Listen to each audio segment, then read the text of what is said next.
Welcome to our 2021 Code-A-Thon final competition, where our students share their projects and demonstrate what they have learned and all the hard work that they have accomplished. This year's program had a number of challenges.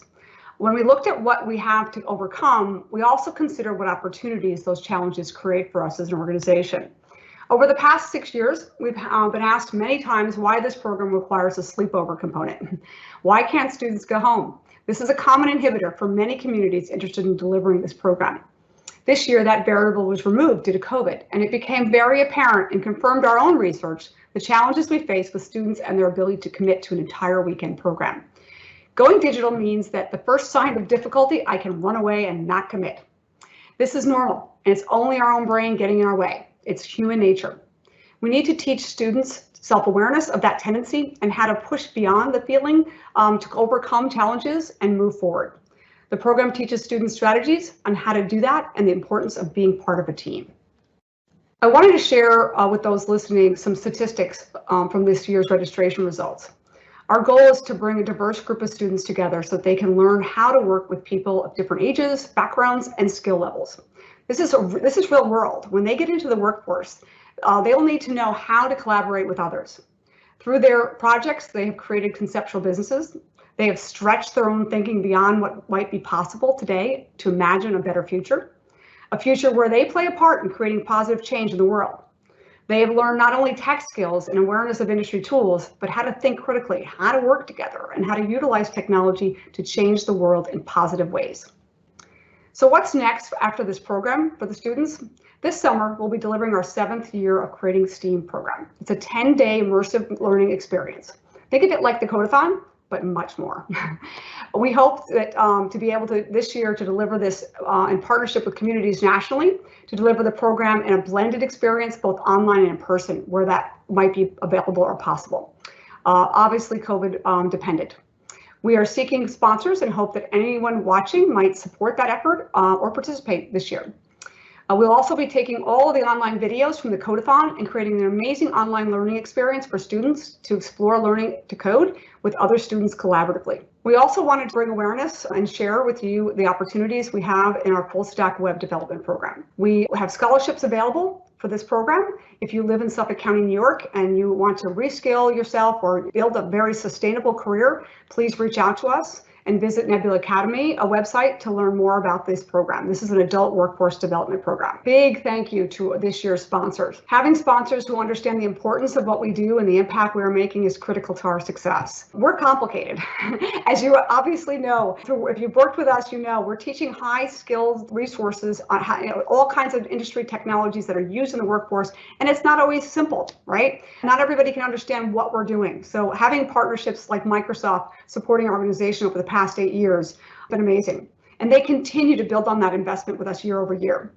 Without Microsoft's support for our online platform, the resources they provide, and the true partnership and commitment for our success, we would not have accomplished so much over the past 8 years, with impacting over 1,000 students year over year. And so thank you, Microsoft. This past year, we engaged with Jovia Financial. This has been an amazing partnership. We're thrilled to work with them. We value this partnership, and we really look forward to a long-term commitment and a long-term partnership where we can build on that success together. We also had AAUW come in this year through another program that we're delivering for adult women in California and globally. It's about 100 plus adults are learning how to do AWS AI, or artificial intelligence and machine learning. And through that partnership, AAUW is supporting us, and now we have some presence in California, which is super exciting. And then finally, Nebula Academy, our for-profit partnership, that without the teams and resources supporting We Connect the Dots, would not be able to offer so many free programs throughout the year. I want to thank our CAP team, our Community Ambassador program. This program is in its 8th year, and this past year we had a team of students who have each invested hundreds of volunteer hours to ensure the organization continues to grow and creates impact nationally. This team of students did all the work. They are committed to the organization's success, and they are rock stars in our organization. Without them, the students would not be participating. This program would not exist this year. This program was run by these students, and this program is student-centric. So they shaped the activities, the content, the schedule, speakers, everything that was part of this. They played an intricate role in making this all happen. They're the ones who really brought this all together. And without them, again, this would not have been possible. And our students experienced work with them all weekend. They heard from them presenting. They are building amazing leadership skills. And they are just really students that can do, I look forward to seeing their futures, because it will be amazing futures for each of them. But I want to personally thank Otis, who's our president of our CAP program, and all his hard work in making this program happen for us this weekend. And the last, this program started being planned in September. So September through now, these students have worked nights and weekends to drive and create this in their personal time, volunteering to make this happen.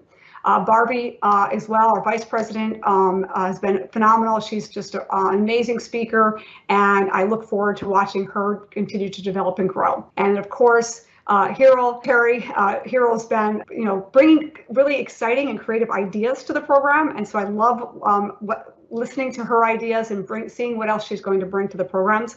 And then Susan, one of our junior ambassadors, helping the program move forward. Susan's been an integral part of helping shape this and helping support the students to be successful in this. Syed is a student master who's been in our programs and now in our CAP program, and he's been with us for many years. Look forward to having him continue to support the organization and his help. And of course, Emily has new coming in this year and helping us support the program. So excited to have Emily a part of this. Emily is in Virginia, I believe. And so Emily brings a new presence for us in other states across the country and helping us replicate this community ambassador program. And then of course, Michelle, who has been with us, and Michelle has also participated in programs and part of the CAP too. So we hope that in the students who are participating this weekend, if they desire to kind of expand their leadership opportunities and build those skills, they can be part of the CAP program. And then next, of course, without this group of people, we would not be able to be so successful. So thank you to all our volunteers, our mentors, and our instructors. Not everybody's picture is up here. But we thank you. We thank you for your time and your commitment. A lot of the mentors that helped this weekend are all on this live event, supporting the students in their presentations, and they just did an amazing job. And so we're so thrilled that they could be a part of this with us. And of course, the DOTS team and the Nebula Academy team together are all here supporting this program and ensuring its success. And I want to personally thank Chris and Carrie and John for all the hours that they've committed on their own personal time to develop content, to work through our content and making sure it was synergistic and that it carried over from all our levels. Chris did our level 1 training, Carrie did our level 2 training, and then of course John did our level 3 training. So that's really taking a student from knowing no coding at all the way to advanced web applications using React. And so the students had an opportunity to explore all of this with these 3 instructors this year. So super, super exciting, and thank you. And someone I can't leave out here is Maestro. Maestro joins, he's been with us for the past, I think, four plus years, a gentleman out of Westbury, New York, who came every year to get the kids up in the morning and get them excited and engaged and exercising and stressing the importance of being on computers all day and making sure you get exercise. And so this year, Maestro came into the program digitally. So we got to meet his new 10-month-old daughter as part of that visit, and everybody got a chance to yesterday morning and this morning to do a little stretching and exercising online at 8 o'clock in the morning with Maestro. Maestro, again, is a personal trainer and just a wonderful guy and a great volunteer for us. So thank you, Maestro. All right. And so now we're going to start by introducing our judges for today. And I want to just pause for a second just to make sure those who are watching understand what you're going to be seeing coming up. Now, each of the teams, we have 9 teams, will be presenting. They will have 10 minutes to present their projects, and that's going to include a presentation and then them showing their websites. And each team will be going in order. So we'll have the level 1s will go first, then the level 2s, and then the level 3s in that order. And again, they'll speak for 10 minutes, and then our judges will have about 5 minutes or so to ask some questions to make sure they fully understand students' projects, anything on they have a rubric that they're using to score the students. Every team is scored individually. We'll aggregate all the points and then we'll have prizes for the level 1s, first, second, and third place. Level 2s will have first, second, and third place, and level 3s will be first and second place. And so that's the sequence that we're going to go through. And so with that, I'd like to introduce our judges. And first, thank you so much for being a part of this. We really appreciate you coming in to help us. So our first judge is Yuri Aguar, and he's a CTO of Ogilvy Group. He's a Chief Innovation and Transformation Officer, and his main focus is global leadership, strategy, business transformation, technology operations. He's a digital evangelist, change management, founder, and author. So thank you for joining us. Next, we have Bonnie Cannon. Bonnie is the Executive Director of Bridgehampton Child Care and Recreational Center. We've had a phenomenal partnership with this organization with Bonnie over the past year with our software engineering bootcamp, and Bonnie's had students participating in the program, so we're excited to have her as a judge this year, and welcome Bonnie and thank you again for being a part of this. And Bonnie's just a pioneer in leadership. She's the first African-American woman to be elected to the Southampton Board of Trustees. And of course, her involvement in the citizenship of Southampton has been very impactful for that community. And again, thank you, Bonnie, for joining us today. Next, we have Daniel. Daniel comes to us from CRA Officer and Community Development Director at B&B Bank.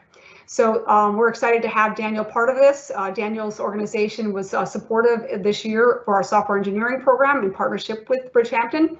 And so we're excited to have Daniel a judge this year so he can see firsthand what our students are capable of doing. Next, we have Ingrid Dodd, CEO of Public Relations. Ingrid is a visionary extraordinaire, experienced in marketing, large-scale events and public relations, along with a history of working in the motion pictures and film industry. She's an entrepreneur and has strong skill sets in sales, hospitality, event management, radio, and media relations. So thank you, Ingrid, and welcome. Next, we have Bert Lurch. Bert comes to us from E-Central Medical Management, Inc. It's a total medical practice solutions company that provides a range of services to support medical practices of all sizes. And we're excited to have Bert with us today. And thank you for being our judges. And next we have Victoria Kleinschmidt. Victoria is one of our board members, so we're super excited to have Victoria with us this year as a judge. She's a relationship manager with Maria Fiorini Ramirez, Inc. Victoria's got 20+ years of experience in securities industry, serving a wide variety of leadership and management roles in debt capital markets. And so we're super excited to have Victoria again and her amazing background and resources to help us bring a lot of the judges today to this program. So Adam comes to us. He's the president of and founder of Sandwire Group here in Long Island. So we're thrilled to have Adam a part of this because he runs a managed services business, which is key to some of the skills that we're teaching the students today. So he'll have a real understanding of the impact that we're making and the importance of it as a business owner. So of course, we're super excited to have Adam with us today. And then Ray comes to us from Jovia Financial. Ray is our partner and really an advocate for our organization. And we're just so happy to have that partnership with him this year and the work he's done with our team and our group to really make sure that we are successful and that we're partnering together in this co-branding of this event and supporting our efforts because Jovia Financial values what we're doing and realizes the importance of what we're doing. And having a partner like Jovia and Microsoft and that they really truly understand the importance of this commitment to the community and the impact that we can create is just phenomenal. And so thank you, Ray, for being a part of this year. And last but not least, we have Gina, who's our New York State Assembly. And she was born and raised in Long Island, so she's a Long Island resident. And Gina has proven track record of public service and will use her government experience to deliver results for the people of the 16th District, Assembly District. Gina is a first-time elected official, having won her first election this past November. Gina's nearly 2-decade career in public service, including working at the Nassau County Legislature. So thank you, Gina, for being a part of this year, and we're excited to have you with us. Now we're going to hand off to our students to begin presenting. So our first team that's going to be presenting is our Level 1, Team 1. So just give us 2 seconds to kind of get them queued up and ready to go. All right, Team 1, are you ready? We're going to ask you to go ahead and share your desktop and then unmute and begin to go. We're having a few technical difficulties with getting one of our team members on. Is that okay if we do a presentation a bit later? So judges, just for awareness, we're going to shift the order here. So we are going to do level 1, team 2 first. Team 2, are you guys queued up? Fran, you ready? So Kaylee will be our presenter. Kaylee. Okay. Kaylee, can you share your desktop and I'll get that up on the screen? Mm-hmm.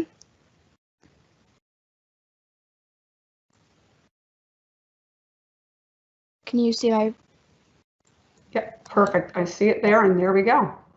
It is on the live piece. Okay, so your screen looks great. And can I bring your camera up there next? I'm going to do that next, so you can, so folks can see you. Okay.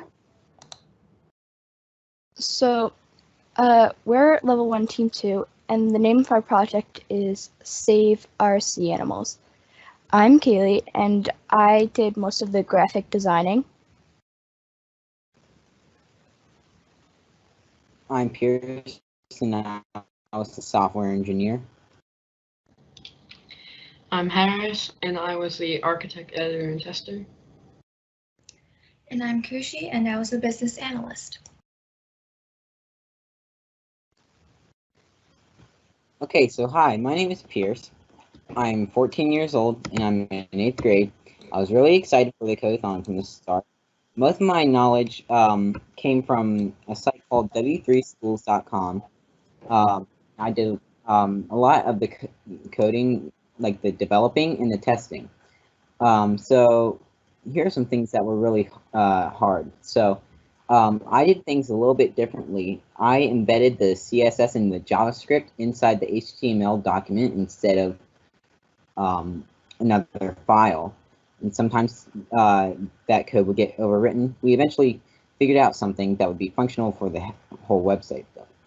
And another thing that we had trouble with was like the path to go from page to page. That was a bit long, as you can see. We had to make sure that it was a local page instead of like going to like out and then back to the server. Otherwise, that would create problems when uploading it to GitHub. So, hi, my name's Kaylee, I'm 13 years old, and my role was being the graphic designer. One thing I did was the logo, and over here is like the evolution of the logo. So at one point, I was thinking about using fish, but we went with the original design for the turtle, and that's when I cleaned it up and made this finalized logo. And this is the logo we use on our website to let you know that if you click it, it'll go back to the home page. And I also created some of the merch that you'll see later on our website. And I also did the 3D design for the drone. This was the rough draft, and this was the finalized project.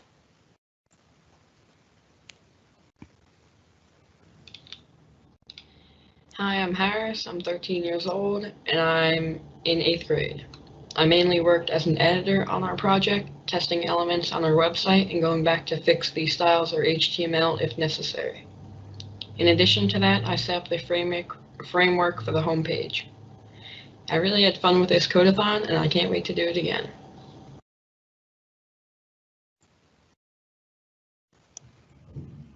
Hi, my name's Kushi, and I'm 14 years old.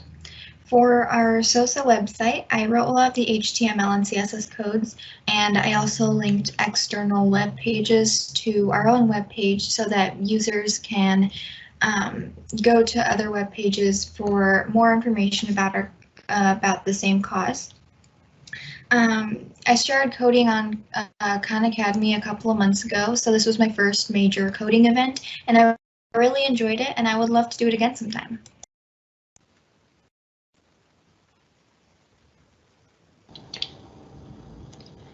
Making a functional website was not an easy task. We made many mistakes along the way. For example, we had a tough time linking the websites to switch pages. It also took a great deal of time to find the right colors, alignment, and sizes for each element of our page.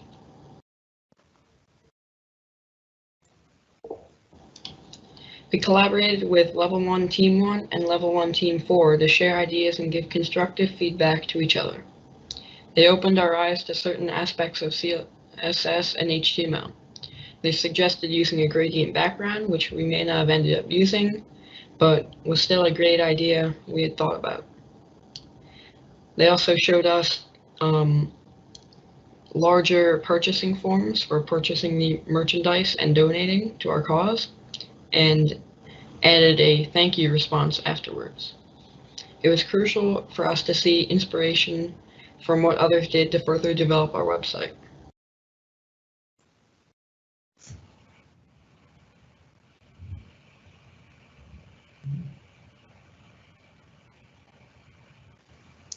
Our project encompasses the 14th UN Sustainable Goal, which talks about protecting marine life.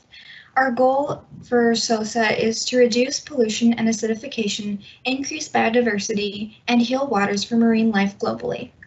While we were brainstorming and doing the wireframing on Figma, we realized that many of us had similar ideas that we could group together to create a more well-rounded out project that would positively affect human life, marine life, as well as the environment.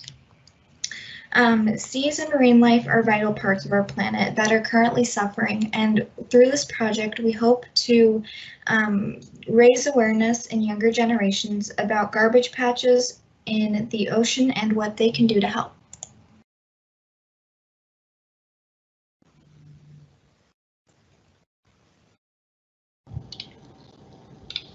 This is our homepage for the Save Our Sea Animals website. Here we put some shocking facts and pictures to gain the attention of the viewer.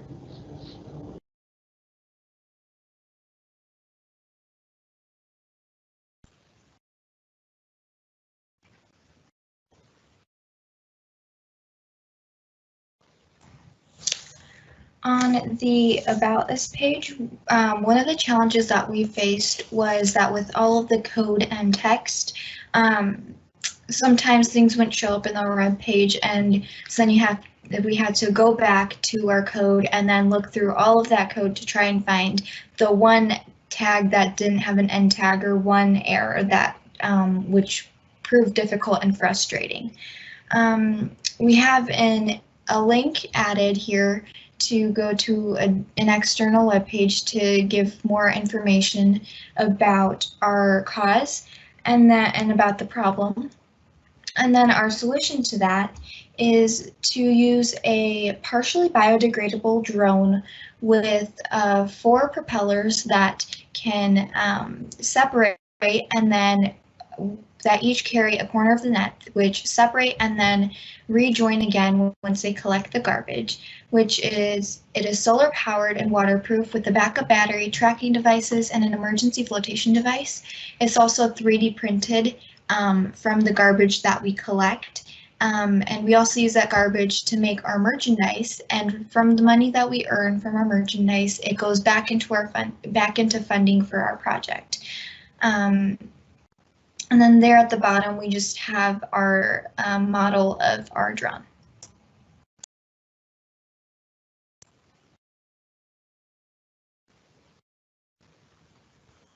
So this is our Support Us page, and so we have pictures of merchandise, which is designed by Kaylee, and we have a form to check out below that. And then we also have a click to donate on the page, and then so then you can fill out the donation form, and then after you submit, you also have a thank you page.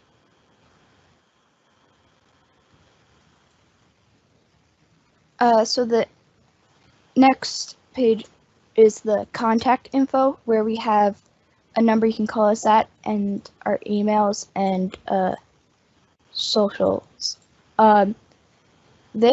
We also have a form, so if kids want to go to our overnight camp, they can use this form and sign up. We also have a blog where we post events and recommendations we have, like for things you can do throughout quarantine. And then all you have to do is just click the logo and you're back to your homepage, and that is our website.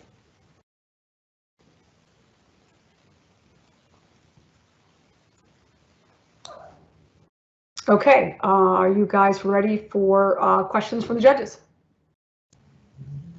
Yep, sure. Okay. All right, so let's, if you could just leave your website up on the page there for a minute, that would be great. Kaylee? You want me to reshare the? Yeah, just reshare that. That way we can have that up on the site. And perfect. Okay, so that way they can see it. And then we're gonna, Otis, if you could just go to full screen there. I am in full screen. Oh, no, not you. Otis. Yeah, just we want to remove your camera off there for a second and just make sure that they can see the full page while we're doing the judge questions. All right, Kaylee. All right, so judges, if you want to take yourself off of mute and go ahead and start on your questions. We're ready. This is Adam Schwam. I am. It's great that you have the drone concept. I've never heard of drones flying apart and then coming back together, which is great. And you, what type of are they able to go? Is the drone actually able to go into the water comfortably and be able to pick up the items that you need? Yes, we made sure to make like the drones waterproof so they could possibly go in the water. Yes, they are actually waterproof. I think I might have forgotten to say that, but yes, they're waterproof so they can comfortably go into the water.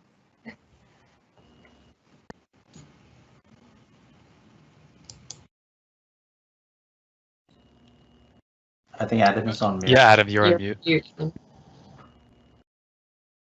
Okay, no problem. You said that they were waterproof. That's fine. Okay, great.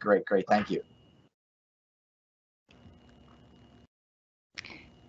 Hi, this is Victoria Kleinschmidt. Can you guys hear me? Yes. Yes. Great job. This is a wonderful concept. How did you guys come together to think of this? Well, when we were planning out our ideas, we noticed that two of us had this, like, almost the kind of the same idea to, like, help clean the oceans. And then we also included some other ideas that the other people had as well, and included it into one to help multiple problems and put it at the same time.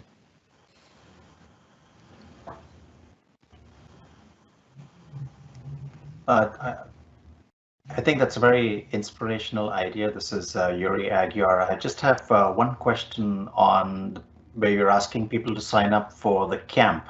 Is that an educational camp, or will they actually be doing some of the research work that you guys are thinking about? It's more of it's like a mixture of an educational camp, but there's also going to be some fun activities to help them learn, and like they also can like watch us fly the drone and pick up the garbage, and like also have a behind the scenes at the work we do. Thank you. Very good idea. Hi, this is Bert Lurch here. Again, just like everyone else, great job. Question for you on the social media aspect. Can you just confirm the different social media sites you are attaching?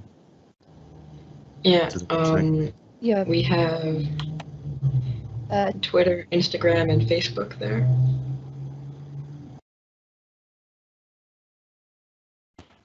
Okay, thanks. Important. I think just to add to Bert's question, I might suggest LinkedIn as an idea, because you've got, if you want sponsorship, you could possibly get businesses to sign up as well. Okay, any other questions from the judges? Okay, I'll assume silence means no questions. Okay, so next, team 2, are you ready? I know sorry, team 1. Sorry, team 1, are you ready? Because team 2 just went. So we want to see if team 1 is ready. If you are ready, team 1. Ready. Yeah. Okay, excellent. So why don't you go ahead and share your. So judges, this is team 1 now, and apologize, we're out of a lot of sequence, but technical things happen. So we'll continue here, and I'll leave it to you guys. Off you go. All right. Let's go to the start. And Earthware for team 1. Presentation from me, Angeline, and Ellie. Okay, so when we were picking a problem to explore, we discovered that, you know, the pandemic has really accelerated issues ranging from isolation to ocean pollution. So we wanted to focus our efforts on improving social connections with others via online meetings with people around the world, and decreasing ocean pollution caused by disposable masks.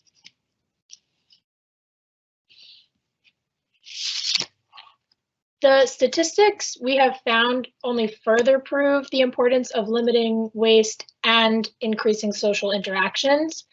Over 1.5 billion masks are believed to have entered the ocean, which is almost 40 million pounds. So it is up to us to reduce this horrific quantity of pollution, one mask at a time. According to a recent study, 27.8% of people are experiencing signs of depression. If we compare that to the only 8.5% of people with symptoms in 2017 and 2018, it becomes clear that maintaining social connections is absolutely vital to our mental health.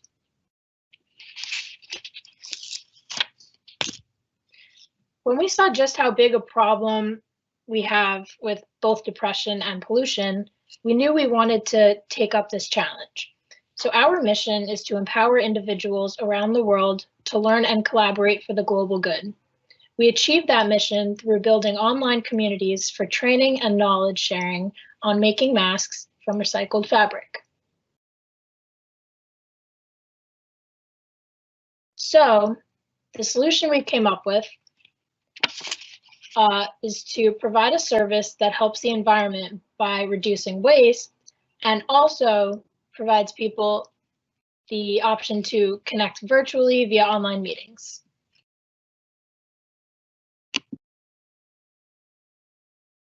So our service is to provide customers and volunteers with the training that they need to make their own customizable masks through Zoom.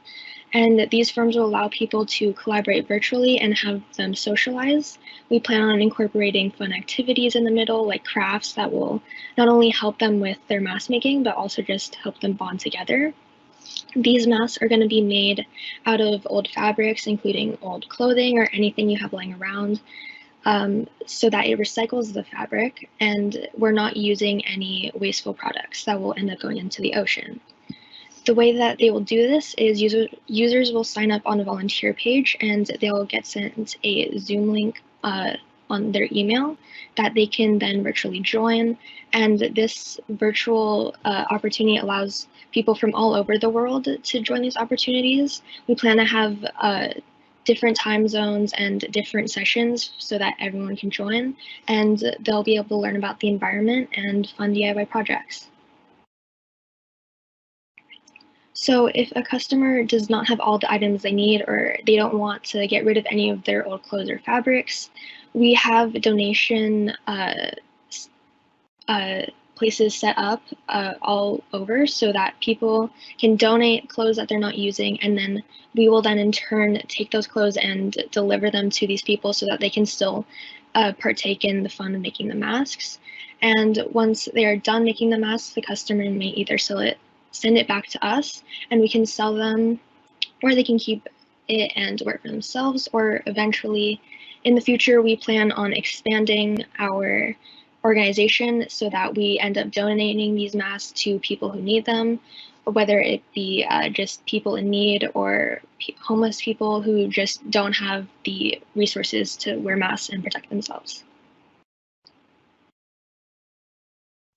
Our target audience is going to be more teenagers, young adults, and students, just because we want people to be drawn in by the volunteer opportunities so that they can use that for school. And then we also want them to be interested in the fashion sides of these masks, because we want these masks to be very wearable and something that a lot of people would want to just put on and wear in every day, so that it's encouraging them to use these products instead of the wasteful ones. And we want to gain the attention of those who are creative, artistic, sociable, kind, and helpful, just so that they can interact with each other very well and that they have the creativity to make these cool looking masks. And that is why we sort of designed our website to be more colorful and have a lot of more artistic features, just so that it draws their attention. So how we help. People are going to sign up and to help create these masks, probably mostly for volunteer hours, but also hopefully for the creative aspect and social aspect. Then once we get this program going, more people are going to wear the mask, and our products include patches and stickers that can be placed onto the masks. So we would have our logo be used as a marketing tool for these masks to be all over the place, and once people start seeing them, more would hear about our opportunity, and eventually more people would start joining the program. And once that happened, we would also have more material that we could give back. We'd have more masks being made, more people joining the organization, and then it would spread, hopefully, like very wide, very globally. Our impact would be very huge, and we would sort of be able to get it on a very global scale.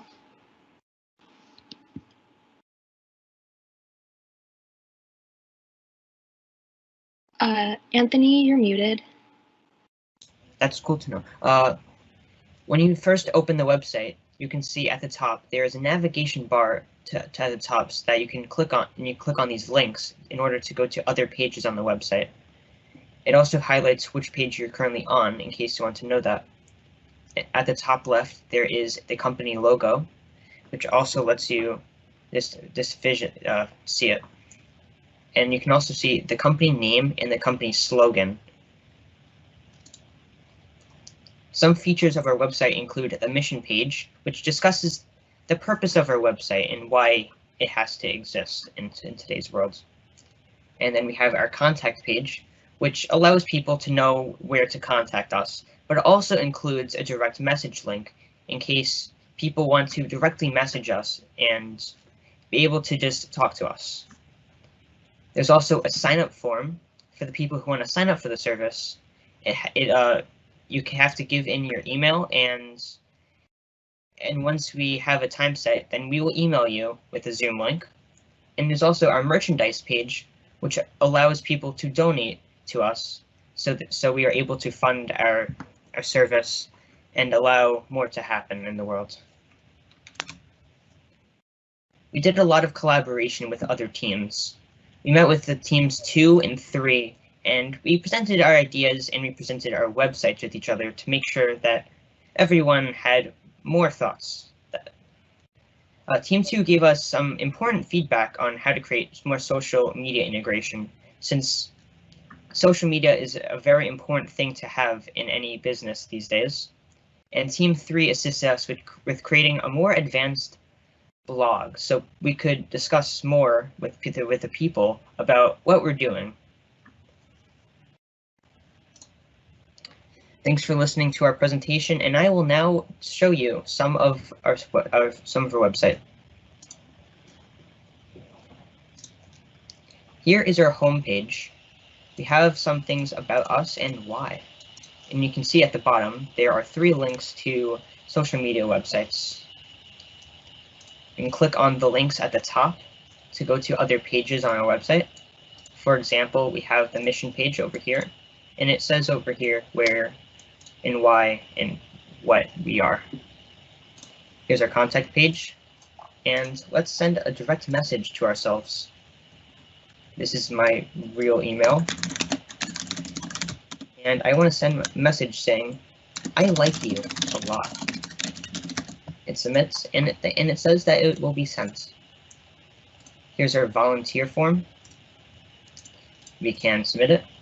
You're from the United States and sign up, and it will be emailed once we have a meeting time. This is our donation. In the donation site or page, it has a link, a location of the nearest point to you and directions. And you also have our web store with all of the merchandise that we have, such as masks, patches, and stickers. Here's our blog that lets us see everything that we're doing. And in case you want to, in case the people who own it, all three of us want to see it, we can sign in over here. And this is what we have. That is all.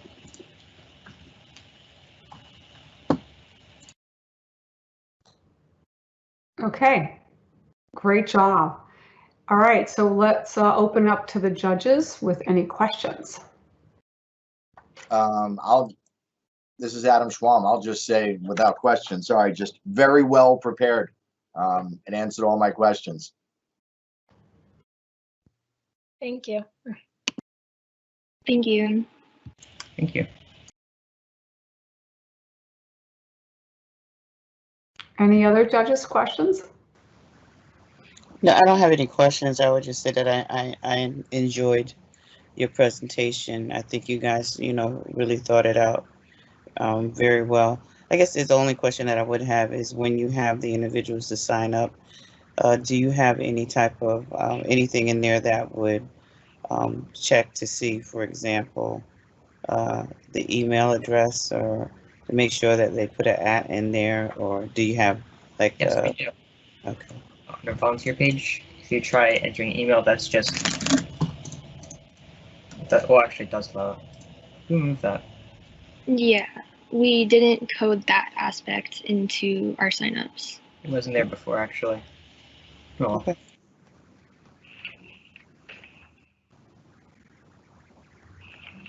Okay, any other questions?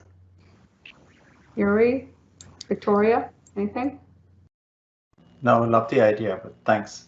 Got everything I needed. All right, so what we're going to do is we're going to get the next up is going to be level 1 team 3, but don't start presenting yet, guys. We're going to just get you guys queued up, and we're going to open to the audience. So if you could just put maybe your screen up there so that we can have something on the screen for the viewers. And then just hold and pause until I tell you to get started. So just get whoever's going to be sharing for team 3, just get your desktop shared up there. And then we're going to go to the audience and see if we have any questions or comments from the audience. Well, we're giving the judges some time to just calculate up team 1 and team 2 score. So team 3, are you ready to share? Perfect. Okay. All right, so let's just bring it up in presentation mode and be ready to go, and I'll let you know when you can start. Okay? Perfect. All right, so just hold it right there for a second. I'm going to make an announcement in the chat too. All right, so we're just letting the audience know that they can ask questions if they'd like via the chat, and while we're giving the judges a few minutes to get caught up. Okay, so everybody can hear me?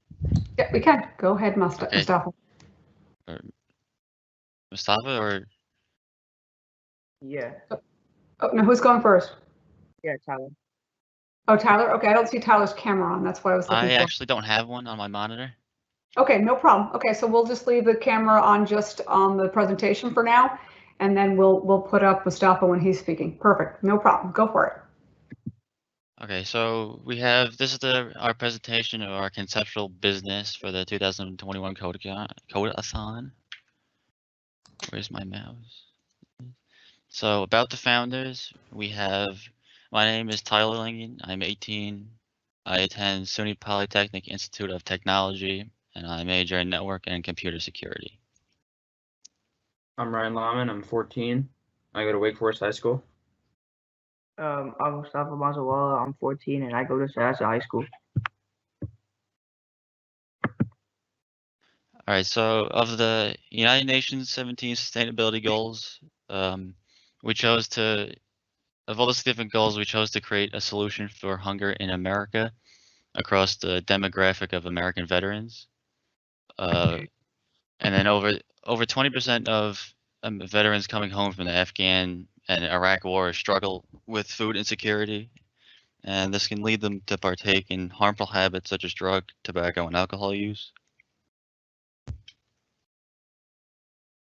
Mental health is also a significant factor seen in veterans that suffer from food insecurity. They come back from a time of violence in an area of war, which is much different from what we see here, and it can be a difficult challenge becoming a civilian again, I'm sorry. Many returning troops can suffer from PTSD, anxiety, and other mental illnesses that can affect them for their entire lives. We actually came up with Veterans Association because we all wanted to end hunger as a team, and we thought of it.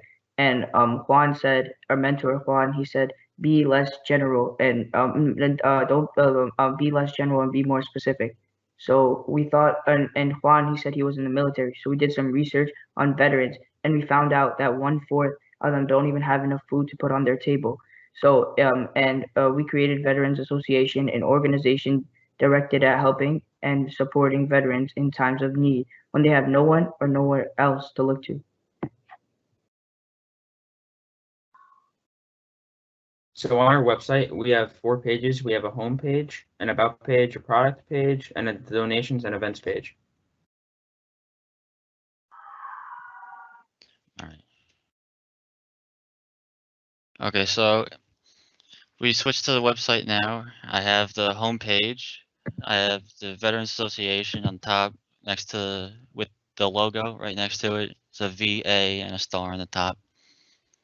And then we have the taskbar of links across the top of the screen, and then the contact information, phone number, and Instagram account on the bottom of every page.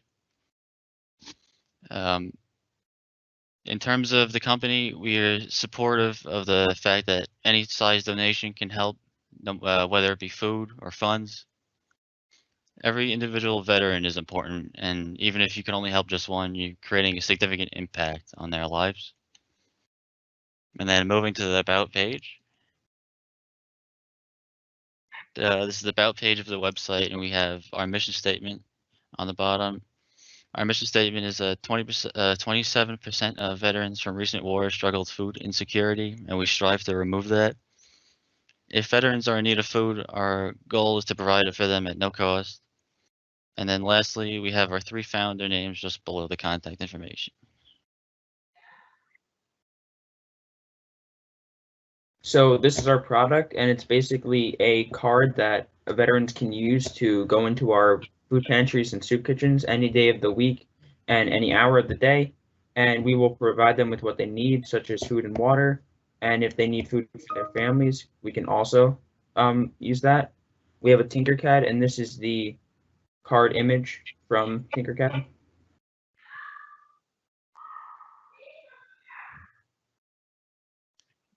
So our main pantry is located at 1234 Fifth Avenue, Valley Street 11581, and we also have a warehouse at 102 Stewart Avenue, and we host fundraisers there monthly, and it's actually $100 a table, and you could come monthly. And we also have to help out small businesses around the community. They could call our number and they could play live music there to help out the small businesses and get their name out there.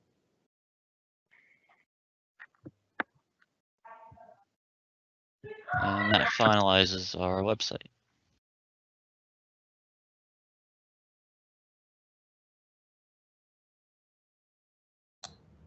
Okay.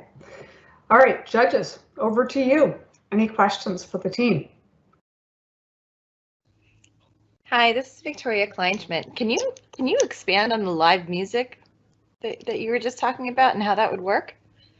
Yeah, so at our fundraisers, we have a live music playing to entertain the people at the fundraiser.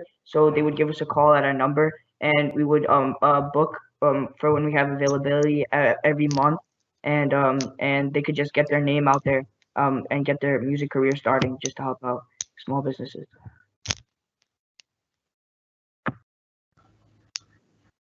That's very creative. Thank you.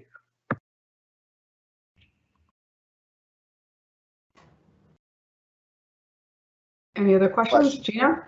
Oh, sure. I have a question. Very admirable to to support our veterans. Do any of you have a relation to a veteran, cousin, aunt, uncle, grandparents, parents that you may have asked for questions about this? My grandpa was in the military. I can't remember which war though, but he was a prisoner of war, but he survived the prisoner of war, but he's no longer with us now. Yeah, my grandpa was also in a war. I don't remember which war, but yeah, he's now a veteran.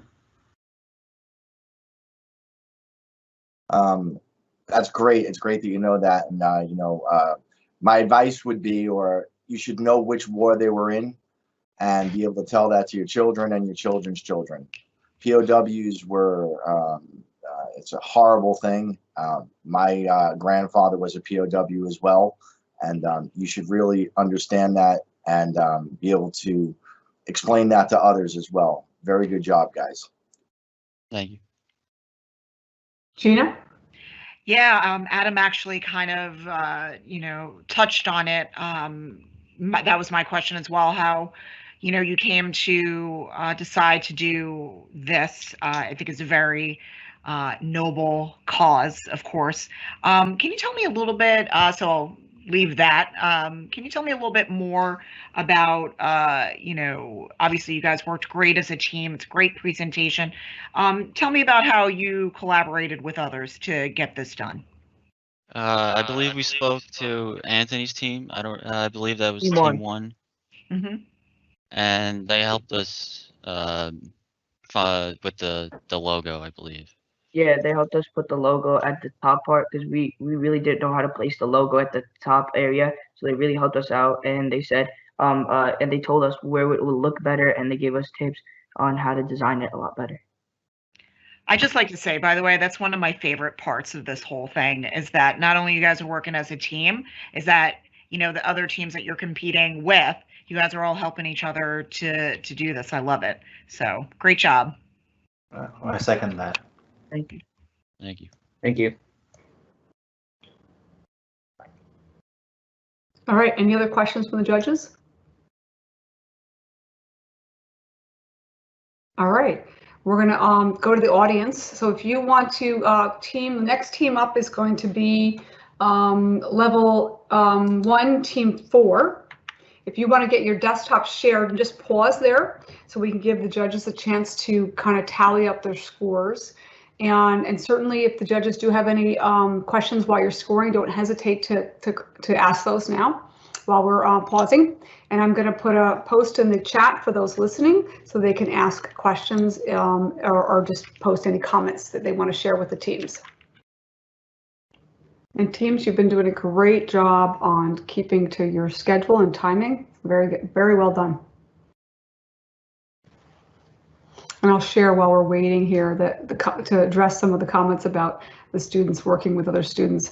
One of the big messages that we do in this program is about teaching students how to collaborate within themselves and outside of their own teams, that cross-collaboration skill set that many employers seek from, when they hire somebody, that they are able to understand when they need to ask for help and where to get help from other resources. In today's education system, we're a bit challenged with how to do that in a classroom environment and this concept of cheating. And so when we do this program, it's about learning to learn from each other, and it is very collaborative. Students are constantly sharing, and that was very apparent this year because of the fact that we're doing this digitally. And we've captured so much data and information about the activities and things that the students are working on, which we would not have been able to do in the in-person program. So we're going to be sharing post the program our research results. All our students do a pre and post assessment, and that information helps us as an organization see how we've helped them transform their thinking and their critical thinking skills, et cetera. And then, of course, how they, what part of the experience of the program they valued, and where could we do some improvement for them for future programs. So it's a very much a, we're all about everybody helping support and develop and continue to grow this program. And as it's in its 6th year, believe me, we have transformed quite a bit since the first year. And this year was our biggest transformation because we had to go entirely digital. And again, I'm super excited about all the data we've collected as a result. As you can imagine, when we do this in person, we really can't capture every training session and every piece that goes on because it requires a lot of camera work to do that. Where when you're doing it digitally, we're able to do that. Electric coolers for vaccines and why they're necessary. Let's meet the team. Hello, my name is Code-A-Thon. I'm in ninth grade. I am 14. I'm the graphic designer and lead programmer for this team. Hi, my name is Saba Khan. I'm the programmer and formatter for the team. I'm in 9th grade and I go to Division Avenue High School. Hi, my name is Arjun Rajesh. I'm programmer and lead 3D designer for this team. I'm in 8th grade and I'm 13 years old. Our mission is to make safe, portable electric coolers to transport COVID-19 vaccine to remote third world countries in need, keeping the vaccines in suitable condition for extended amounts of time. While maintaining use and efficiency, the coolers bring hope and safety. This also allows the people to be empowered and free from the restrictions that the virus brought. Since spring of 2020, people around the world were stuck at home, hopeless, and unable to participate in the community much without the internet. Luckily, web applications have allowed us to be connected virtually. The people have been waiting for a vaccine, and now it's here. However, it requires to be contained in a stable environment at 1 to 5 degrees Celsius. This temperature can only be achieved with electric coolers to be transported to third world countries. However, these coolers are not cheap and require lots of maintenance. Therefore, our team has developed a solar-powered cooler that can be stable for extremely extended amounts of time, as long as 2 weeks, and can hold up to 14 doses of the vaccine. We used Tinkercad, an advanced web application that helps people connect virtually to build anything. We created our 3D model for our cooler. Statistics. Our cooler's dimensions are 2 meters by 1 meter by 1 meter. As mentioned before, it can store up to 14 doses of the vaccine, and the space remaining is used for a first aid kit, instructions, and syringes. In addition, the cooler is protected from the outside environment using thick heat-repellent walls. In this cooler, the battery can keep the cooler cool for up to 2 weeks with constant solar power and change out after hundreds of trips. A gauge tells the user the internal temperature and battery percentage. An audio alarm is triggered when the battery percentage falls below 5%. An internal clock switches the power source from a battery and the solar panel depending on time of day. With any remaining electricity left after nightfall, it will be transferred into the battery, essentially giving it more life every day. UN Sustainable Development Goals. Our services meet the expectations of the 3rd UN Sustainable Development Goal, good health and well-being, to ensure quality and safety. Transferring the vaccine safely to any destination on the globe keeps countries in good health. In addition, the 7th UN Sustainable Development Goal, affordable and clean energy, is also met with the use of solar panels and renewable energy. Conclusion. The electric cooler that we created to transport vaccines throughout the world will greatly help the world and hopefully make it safer. Thank you for listening to our presentation, and let's go to the website.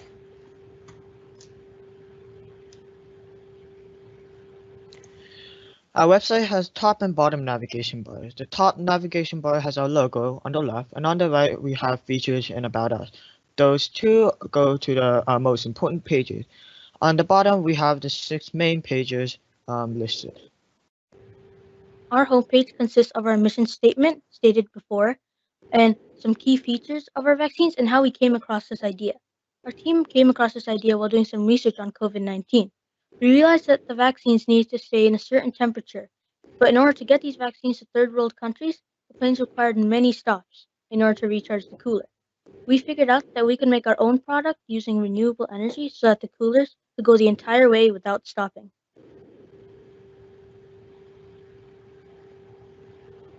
This is our About Us page. We are a team of 3 passionate students ready to make a change in the world, and we wish to be able to reach out all over the world no matter the location. This page tells us our team members and a little about themselves. Underneath that, you can find our sponsors and an FAQ page. On our contact page, there's an email, phone number, some other information. Also, there is a small form that the user can fill out if they have any urgent questions. Features of the cooler. Here on the features page, we have a detailed 3D model of our cooler and its features. Our cooler's features allow it to be ahead of the game. The cooler combines normal power source with renewable energy, also known as solar panels. It has an internal clock that switches battery power in the night and solar in the day, keeping the cooler functioning at all times. And the rest of the features are listed down below. If anyone wants to order a cooler or donate, we created an order/donate page. It has the same format as the contact page. Since our team is nonprofit, we rely on generous donators like you to help our cause. We ensure you that all 100% of the donations that are to the cause would not be spent on staffing, lodging, travel fees, and etc. Our donations not specificated to our cause will be spent accordingly. After submitting, an email will be sent with more information. Our coolers are $4.55 US, but low-income communities can apply and get a cooler for free. All the money will go back into making more. Finally, we have our updates and blog page. The update is more formal, lists what is going on in each continent, and the blog is a weekend calendar. To reach the blog, the informal, you can either scroll down or hit the jump to blog button. We also collaborated with Level 1, Team 2, and also Level 3, Team 1. They gave us interesting tips on how to present and execute our presentation, and also some tips on our website.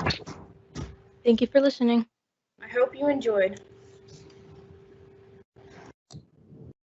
Okay, over to our judges. I have 2 questions. By the way, guys, this was awesome. I mean, really excellent job. The coolers, are they made with any 3D printer parts? Well, yeah, we have, so there is an item, there's like a small bin inside the coolers, which contains the syringes and the Band-Aids and everything else you need to actually apply the vaccine. That is made with the 3D parts. Okay. And it's a great idea for a solar solar power as well. Is there a way to charge that if there's no sun? Let's say you're transporting from one place to another. It lasts a certain amount of time. Is there another charging source, USB? So Yeah, there's. oh yeah, Caleb, you can go. Okay. So there's a separate outlet that goes directly to the battery. So that's if for emergency charging. But if you have a stable supply of solar energy, for a decent amount of hours each day, you can last a very long time without the battery running out of energy. And also, mentioned on the PowerPoint, it can go 2 weeks with stable supply of solar energy. Oh, excellent, excellent. Thank you. Great job, guys. Does that answer all your questions? Yes, it does. Oh, thank you. Yeah, excellent, excellent job. I might have missed this, but did you guys talk about how you work with other teams? If not, can you repeat that for me, please? Oh yes. I'll repeat it. So we work with L1 Team 2 and also L3 Team 1. So they gave us feedback on how to present our presentation and also for the website. Hey this is Victoria Kleinschmidt. Great job. I given a presentation today by a bunch of corporate executives, so kudos to you for your presentation. How much time did you spend rehearsing this presentation for today? We did some practices today. We also rehearsed in front of our 3 Team 1. Thanks to them for listening to us. So that was the more kind of pressured one. But overall, before that, we spent a couple of tens of minutes working, like practicing presenting and reading off everything. Great job, great concept. I really enjoyed this. Thank you. Hi, this is Yuri Aguiar. So I see a lot of presentations, and I got to make one comment. Your handoff to each other was very well rehearsed, and the storytelling was right on target. So we love the concept, and I have one comment and one question. The comment is that I think your concept is solving more than just the third goal of the Sustainable Development Goals for the UN, which is good health and well-being. You're also doing affordable and clean energy as part of your solar aspect of it, and in turn goal 8, which is economic growth, which, you know, when you get people healthy, it solves this. Just a comment to add to your webpage as you go forward. My question was more on the social media side of it, which is I may have missed that, but is there a feature that links up or shares via social media? So to your comment, yeah, we just listed our main one. So that was the health, and then we listed what we thought would be the main kind of like additional goal, which would be number 7. And yes, can you still see my screen? Yes, we can. Yeah. So we didn't focus too much on social media because we wanted to focus on like not exactly on outreach but our quality. So we just have an email, phone number, service hours, and some headquarters for like in-person, like physical letters. Oh, thank you. That was a great presentation and lovely concept. And when we come back, we will have level 2. We're going to be switching to level 2 teams. We've just heard all the level 1 students, which, just to clarify, these are students who developed in HTML and CSS, very entry-level coders, some of them coding for their very first time. And so that's what you just heard from. And the next group coming up after our break will be our level 2s, who are students who are learning JavaScript and doing more JavaScript and HTML and CSS kind of blended together. So we'll come back at, it's 2:24 right now, so we're going to just say 2:30. We'll be back here to begin, and we'll have, again, level 2, team 1 getting ready in the queue at 2:30. Okay, welcome back. Our next team up is level 2, team 1. Again, these students are software engineers who are doing HTML, CSS, and some JavaScript. Good afternoon. Our project is based on combating the effect of plastic in the environment and making the recycling process more efficient. Our website provides resources and a solution to the problems faced with plastic recycling today. There have been improvements and headway made in the environmental conservation efforts. However, there is still more that needs to be done. Our website provides needed information on how to operate Plastify and the benefits of implementing this device in the communities. Wayne was our lead programmer, Haley was our lead researcher, and I was lead CAD designer. Yeah. We aligned our project with Sustainable Developmental Goal number 12, responsible consumption and production. We listed some of the characteristics of the goal on the side that aligned the most with the project, and we created a product that will allow for the reuse of plastic water bottles while also encouraging recycling with the different uses that the reused plastic can provide. On our website, we acknowledged the issue and effects of increased plastic waste to spread awareness to our consumers, because that's essential when you're selling a product with a cause. Yeah, why we chose Plastico. Plastic waste in the environment is still a pressing issue at hand. Environmental pollution has affected many ecosystems and can be detrimental to the health of animals as well as humans. About 91% of all plastic produced isn't recycled, and the items that are sent to recycling plants aren't always used to make a new product. A major problem is the transportation of these plastics to the processing plant. Trucks and many modes of transportation run on natural resources such as coal, which leach toxic chemicals into the atmosphere. Having a device in the comfort of one's home, school, and office can cut out this middle step and promote more efficient recycling efforts among the public. Plastico aims to promote the recycling of non-biodegradable PET plastic and provide an accessible method for reusing efficiently in order to ensure a safe and healthy environment for communities of future generations. Plastify is an efficient home appliance that can take plastic waste such as water bottles and transform it into plastic filament. There are three main components to the device: the shredder, heating churn, and dispenser. Plastic water bottles enter the machine from the top and is then shredded into smaller pieces. Through the opening, the bottle will be scanned using AI technology, which will determine the amount of plastic used in the bottle and set the temperature accordingly. After scanning the plastic, it will be pushed towards the grinder, breaking it down into smaller pieces. This breakdown will allow for the shreds to eventually melt when the machine reaches the proper heating element. The machine then melts the plastic with heat from coiled wire enough to make it pliable for remolding. It will be pushed out of the tubes from the tips, thin enough to be cooled as it is heated. As it is being pushed out, in the same form as 3D printing filaments, so that it can be used instead or be resold in spools. As stated, the accumulation of plastic waste in the environment is only a growing problem.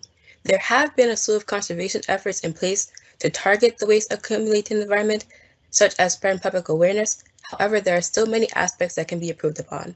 This project can turn a variety of plastic bottles into plastic filament, and that can then be used for 3D printing, or the filament can be resold for a profit. The product appeals to many different consumers. Although at first it seems to only appeal to those with 3D printers, there is still a much wider market for the product. This can be implemented into offices and schools. And for individuals who use it at home but don't have 3D printers, there are options to turn the recycled plastic into a new item through separately sold bundles of pre-made molds that can be readily attached to the machine. A percent of proceeds will be donated to an environmental fund, which changes each month. Later on into our business practice, when there is a demand for the product, we would like to create a program that provides a device to an underfunded community for free, and every product sold will be donated. That was one of our future business plans, and this would also help spread awareness for our product and the environmental issues at hand.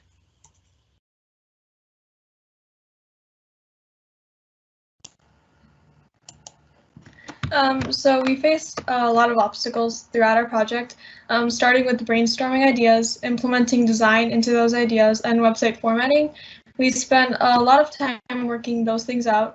We talked to mentors, asked for assistance from the instructors, and we also worked with teams from level 2 to level 3 during our developmental stages and gained new insight for web design ideas and making it efficient. We also returned the advice on features and design, and we encouraged the really good elements in both of the team's projects. I'm gonna show the website that we made. We can go to the website. You can see it, right? Yes, you're good. You're good, William, or Wayne. Okay, so Plastico. Recycling saves money and the environment. This talks about the mission statement and why plastic waste is a problem. So over here is the product and gives a brief description of what it does. And contact. So this is just for people to give feedback to us, and this is the social media. Yeah, that works. That is all. You're all set, Wayne? Yeah. Okay, fantastic. Anything else you guys want to share, or are you ready for the judges? Could you leave your screen up there to share while the judges ask the questions, Wayne? All right, opening to the judges. Hi, it's a very clean website design. I have a question on collaboration with the other teams. What was the extent of the collaboration? What were the methods used while speaking with level 2 and 3 that you mentioned in your presentation? We would join each other's call, and one presenter would be sharing their screen and the code they used to implement on the website, and they'd go through the website and show if certain buttons work, because buttons did not work. And then later on, we showed our CAD designs, and we gave feedback and input on things we think we should add and like things that we believe they did well on. Thank you. Great. I have a question. You were talking about the fact that this can be used, the filaments can be used for 3D printers. What other, what else can they be used for? Besides the 3D printers, there's an option to turn it into a block and then sell those blocks off into manufacturing plants, or you can buy separate shipping bundles where there's pre-made molds that you can attach to the device, and the plastic that you put and the recycled plastic you put into the device can fill those molds, and then after you wait for a cooling period, you take the mold out and then you have a new product inside that mold. Great, great. I'd give some advice. I mean, you guys did a great job. The concept is awesome. The CAD's great too. I would incorporate maybe some more of the pictures that you had in the presentation into the site. And I would consider making a little more of an impact on the homepage. So when you come there, you can actually see the device itself, because it is really cool. Great concept, guys. Thank you. While we're waiting for the audience and the judges to catch up, I want to just share some of the other aspects of this program while we're waiting here. So we heard firsthand from the students about some of the collaboration and efforts, and I have to say there was many moments where students were struggling with GitHub. GitHub was something that we try to spend quite a bit of time teaching for the students, because it's really a real world experience of, many of these students are coding and love coding, and they're doing it on their own, but they don't really have, that network of other students to collaborate with. So they may be coding for the first time with other students, and that's an entirely new experience for them. So there's a lot of effort that went into yesterday and today with, and even Friday night, first teaching GitHub and how to use the branching and merging, but also, the experience of doing it and applying it. And there was a lot of hurdles for the students, which is typical. If you are listening and you're a developer, you know this all too well. So it was great for them to get real hands-on experience to see what it takes to be on a development team and what all the different aspects of being a developer is. And we learned that it's not just about coding, that they had to do a lot of other pieces and a lot of communications with their peers in that process of coding and understanding the business requirements for their website. And we introduced Figma this year too, which was teaching students how to do wireframing. When we do this in person, a lot of times we'll just use markers and whiteboards and things like that to draw out ideas. But in the real world, they use these wireframing platforms, and Figma is one of the popular ones out there. So we introduced that to the students this year, and I think it was enormous value for them to really be able to express their creativity using Figma to kind of think through their ideas before they actually started coding them. All right, I think we're ready to go for the next team. I'm going to hand it off to level 2, team 2. Mike is yours. So our project is Drodo, the automated solution for waste management. I'm Alvin. I'm a freshman at New Hyde Park Memorial High School. I'm Calder. I'm 16 years old, and I'm a junior at Northport High School. And my name is Stephen Jones. I'm a sophomore at Half Valley Hills High School West. So cities around the world have been known to produce a lot of waste yearly and monthly even. If this waste isn't taken care of properly, it can really impact the environment. By tackling this issue of waste management and how we control its spread, we strive to resolve the 11th and 15th UN Sustainable Development Goal, creating sustainable cities and communities, as well as life on land. Our product is mainly targeted towards cities and towns as an alternative to traditional waste management. So our mission is to create sustainable cities by using automated ways of waste management. A trash collecting machine located on the city sidewalks would collect the trash in the area, and then once it compacts the trash and makes it able for transportation, a drone would pick it up, transport it out of the city and into a designated landfill. So Calder really mentioned what the actual model was, but to give a brief overview of what our solution to the sustainable goals where we put a brief overview here. So our system really is made up of two technologies, one in the air and one on the ground. So the drone in the air would fly over the city and it would scan the city to find out where the trash would be. It would send a signal to the ground robot to for it to know where to go to collect this trash, compact the trash, leave it for the drone to pick up, and then the drone would pick it up and then send it to a designated area outside the city. So this model really tackles the 11th and 15th goals of the UN Sustainable Development Goals by creating like cleaner and more sustainable cities and communities. And the really exciting thing about this is that if cities invest in multiple units of these machines, they can really create like a self-sustaining automated cleaning system that cleans the city from the inside out. So that's the end of our presentation. I think it's time to check out our website. So this is the homepage of the Drono website. For like the background to it all, we decided to use a parallax scrolling technique. It's a technique where the images and text scroll at a different rate. So there's the navbar up top with all of the pages in our website. There are these like subheaders that have different blurbs of text that are all corresponding to our mission.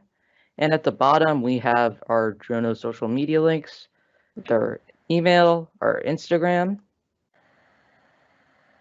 our Facebook, which got banned for some reason, and our Twitter. So moving on to the blog, this blog really covers what we did as a team throughout this Code-A-Thon program. First of all, I'd like to say that we had a lot of fun and that we grew a lot during this experience. So on Friday, we were presented with the issue, and we really just brainstormed based off the UN Sustainable Development Goals, like what we should do. And we came up with like some crazy ideas, like a mast that could create water, an electric powered bicycle, and then the trash sensor that could be used in cities. On Saturday, we finalized our topic, which was the trash sensor, and that eventually evolved into what it is today, which is the drone that identifies the where the trash is and then the trash collector. It was also the day that we got some experience in Tinkercad, and we made this silly project about a washing machine that would, come to you and take your clothes instead of you having to go to it. So although it was silly, it provided us, and especially me, with a lot of experience in how to use Tinkercad, and it really helped me when I created the Tinkercad models. And it was also on Saturday that we met up with other teams and talked about our designs, and we figured out like what was good about it, what needed more work. For example, some other like the level 2 teams, they suggested that we work on our footer a bit more, and then also the drone design, we should fix that and make it look a little bit better. So that really helped us in creating our project. And then on Sunday, the final day today, we really just polished up everything, and then we rehearsed our presentation, and we were proud of what we created, which was something truly created from scratch.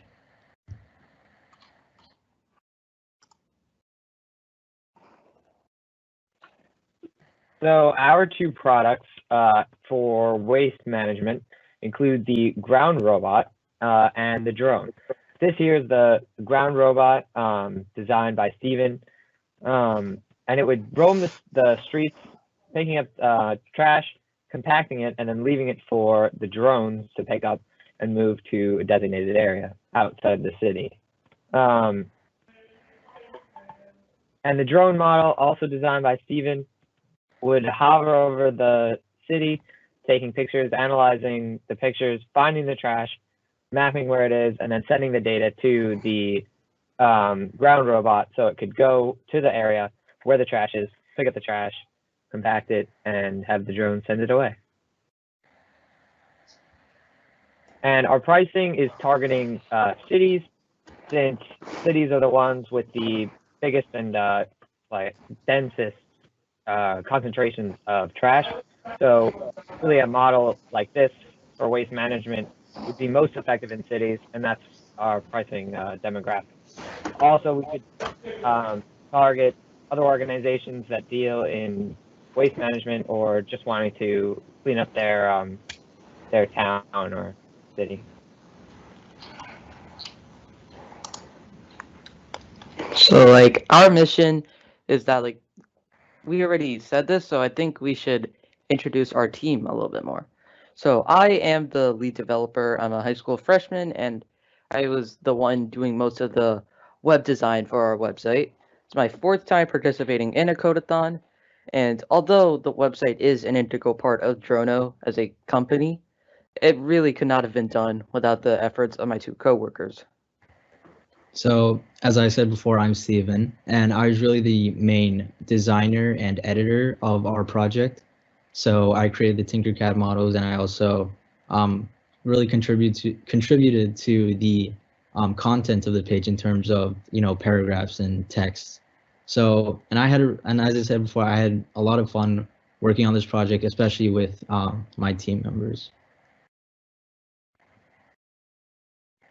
And I'm Calder. I was the head of marketing as well as sort of project manager in the beginning, especially during our brainstorming phase. And I was in charge of creating the social media links and organizing tasks and whatnot. So like, although the website does look pretty good in its final state, there were challenges and roadblocks that we had to encounter on the way. One of them was the parallaxes that you saw in your home and the blog page. At first, they were very hard to like implement, with a lot of troubleshooting being necessary for them to be in the state. Most of that troubleshooting actually occurred with the help of Carrie Schatz, one of our mentors. And another problem that we had was that since different parts of our team worked on different parts of our website, we initially wanted to use Virtual Studio Code Live Share, but that proved to be ineffective since it was very finicky and it didn't let everyone access the same files. So we decided to not use VS Live Share and just merge it at the end. And that proved a bit troublesome, but we did it. Well, thank you very much for listening to our presentation. All right, great job, guys. All right, thank you. I'll leave your screen up there for us, okay? Let's go to the judges. Hi, Bert Lurch here. Can I see the products and pricing page? Okay. Is there like any section in specific you'd like to see, or? No, I just wanted to look at that again. And was there any part of the site, or were you looking to raise money at all, donations at all? This is well, our business model is for profit, and so we would be selling these drones and robots, especially with our algorithm that would find and map out the locations of trash in the city. That's a big part of it, and selling to cities where we would get our profit. And what was that pricing you had? So we offer it, so we lease out our equipment. There's a flat fee of $12,000 and an hourly rate of $40 per hour. It's the drone and ground unit are used in tandem. That will be added to your invoice as necessary. So the length of the lease can be determined per client, but we have predetermined packages which include a package for a year, 2 years, or 6 months. Okay, thank you. Gina? Yeah, so Bert, I think they're marketing to me as the elected official in this group. So great job, guys. I have a couple of questions.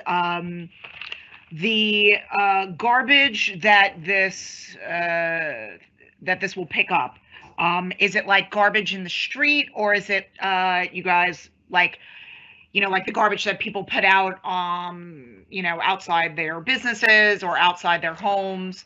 That's my first question. So I'll let you answer that. Like for that, our ground unit has arms.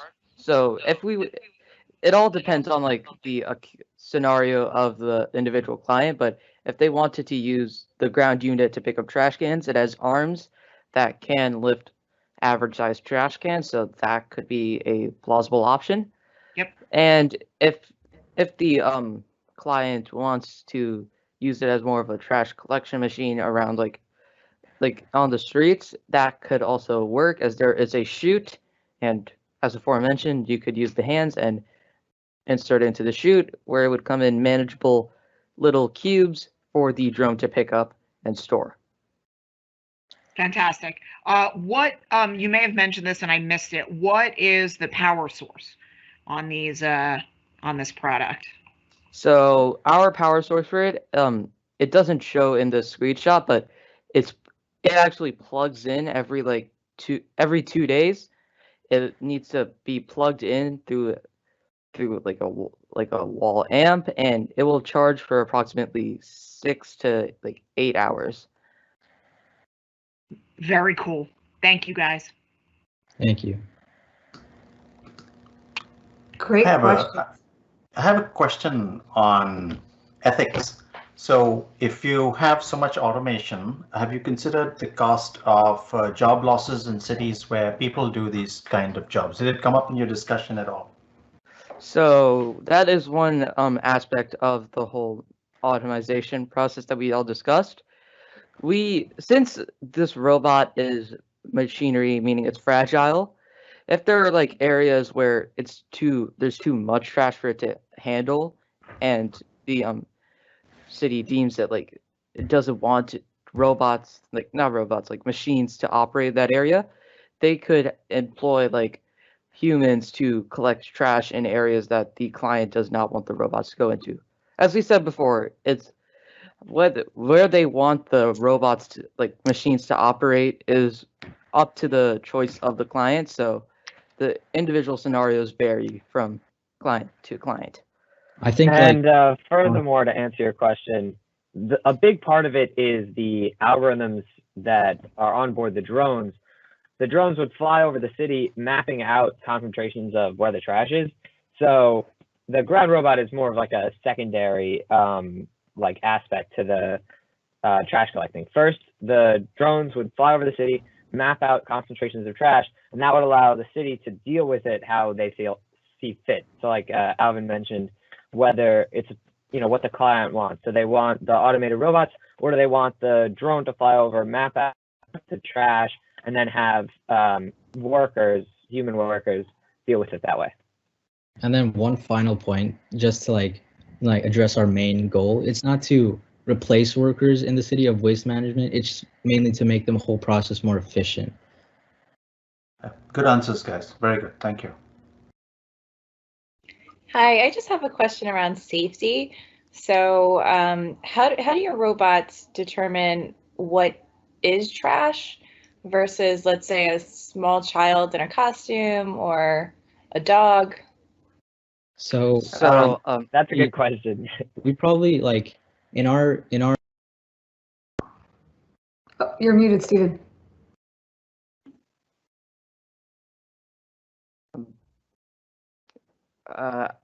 To answer that question, so our drone, it has a camera on board, as well as like some other sensors, like a thermal sensor, and so it can like pick up heat signatures, meaning that like if a door is if a like child is present, it's gonna show up as like heat. So meaning like the drone knows to like not pick it up. We also will the drone will also rely on like the map like Google Maps API for like a general concentration of like where there's like a lot of trash, and like where it's like a place with like a lot of humans. So if there's like a place that has a lot of like a high concentration of people there, the client could say the drone can't operate in that area, and again, answering the previous question, they could have humans operate in the area designated as a no drone zone. Gotcha. Also, Great one answer. thing Thank that you. Alvin forgot to mention was like one aspect we wanted to implement in this was something called computer vision, which is like a machine learning algorithm that like can actually take images and then learn from them and then like make sense of its surroundings. So like if with the camera on the ground machine, it'll be able to like see what's a child, what's garbage, and like know what to pick up. I have a question, guys. Great idea. I like the combination of the technologies.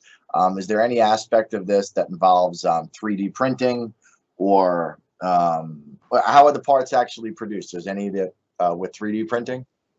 So our manufacturing, like the way that we like handle manufacturers, that we would outsource it to like different manufacturers, and some parts, like for example, like the hand, if it breaks, it's designed in a way so that it's not hard for like it to be 3D printed like as a replacement. So we outsource our manufacturing, but like we want to make it easy for like a city to like have replacements like very readily available and not have to wait for like shipping or things of that nature. What most impressed me about this is the use or the idea of selling to a municipality. The great thing about selling to municipalities is that it's a continuous contract. So good job in that sector, guys. Thank you. Thanks. And I love that you're marketing directly to an elected official. That's hysterical. All right. Any other questions? I'm taking good notes, you guys. All right, fantastic. So let's move on to the next team. And we are going to be doing level 2, team 3. All right. And I want to just kind of go back to while we're waiting for the judges here. I'm going to give them 2 minutes. We'll start at 3:08. We'll start back up again. But just on to some of the other activities that the students experienced and the opportunities they had to really learn together this weekend and all this week. They started doing this year, because we did it digitally, we were able to pull the instruction portions out of the weekend program and put it into earlier in January. So starting January 4th, the students were learning online during evening classes and Saturday sessions. And we had a sequence of level 1 HTML and CSS. Then the next week was JavaScript. And then the last week was JavaScript and React. And so the students had a great opportunity, because typically when they do this program in person, they really pick a level and they stay focused on learning that at the same time as the other activities. So it takes away from our project time, and it also doesn't give students an opportunity to expand beyond just the HTML and CSS. So we're excited to be able to do that this year and give some scaffolding for the students to go from 1 week to HTML and CSS to the next week to JavaScript and so on. So it really gave the students a much deeper understanding, and they decided when, based on what comfort level they felt with the different skill sets, they chose what level they wanted to compete in. So this is one of the positive outcomes of transitioning to digital for us this year. So Internet for All, then the people behind the team for Internet for All is AJ Duffy, Donato Fiore, Maxwell Gomberg. And to get started, we were the goal that we want to achieve is goal number 4, which is quality education in places in the world where education is a tough thing before and during COVID. So one of the main points of quality education is to make sure that like after COVID and schools reopen is to not have people dropping out because of whatever the reason may be, like they didn't have previous education or they can't continue their current education, and make it so that more and more people can participate in remote activities.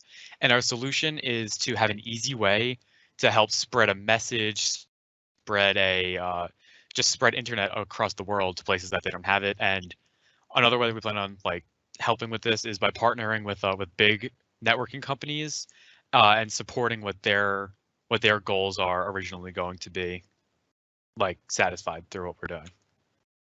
And our mission is to deliver high-speed internet worldwide for better education. We'll achieve this mission by partnering with Starlink, and by providing internet access to communities that cannot afford it, we will empower students around the world. And now I'm going to pass it over to AJ, who will continue. Because of the recent pandemic, schools have moved to online classes. Many students are unable to attend these online classes because they can't access the internet. Our strategy is to bring internet to everyone is to partner with ISPs to set up satellite internet around the world. Our project will work because we are partnering with Starlink, which is already trying to make internet more accessible. And I'm going to pass it off to Maxwell. Okay, so this is our website, and this is our about page. Let the judges look at that. Scroll down. Scroll down. Okay. And this is our credits. And now let's look at our team page. Donato Fior, Maxwell Gomberg, and Andrew Duffy.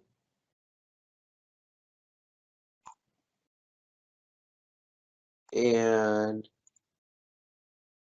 the social media, and okay, just give me a sec. Okay, ready. And our social media page is, these are our social media pages, and we don't have Facebook because it's really hard to sign up for a Facebook account without a phone number, which is not in use, so a Facebook account. But okay, so our Instagram, this is our Instagram. Twitter. And Mastodon. Max, we also have LinkedIn. If you scroll down, you can see the LinkedIn page. Yeah, I see it. And of course, it doesn't exist anymore. Yep. And this is our email, internetforall@protonmail.com. And let me show you our donation page. This is our slider, and this is how much you can donate in Bitcoin. And this is run by an API. So if the price goes up and down, Bitcoin will automatically update once you refresh the page. And this is our contact form. It's really cool because if you click on send without filling anything out, it'll say please fill out this field for the email. So at least one. So if a bot goes inside trying to fill out a million forms, it can't do anything. Then I click on send and it redirects a fake payment page. Now let me show you our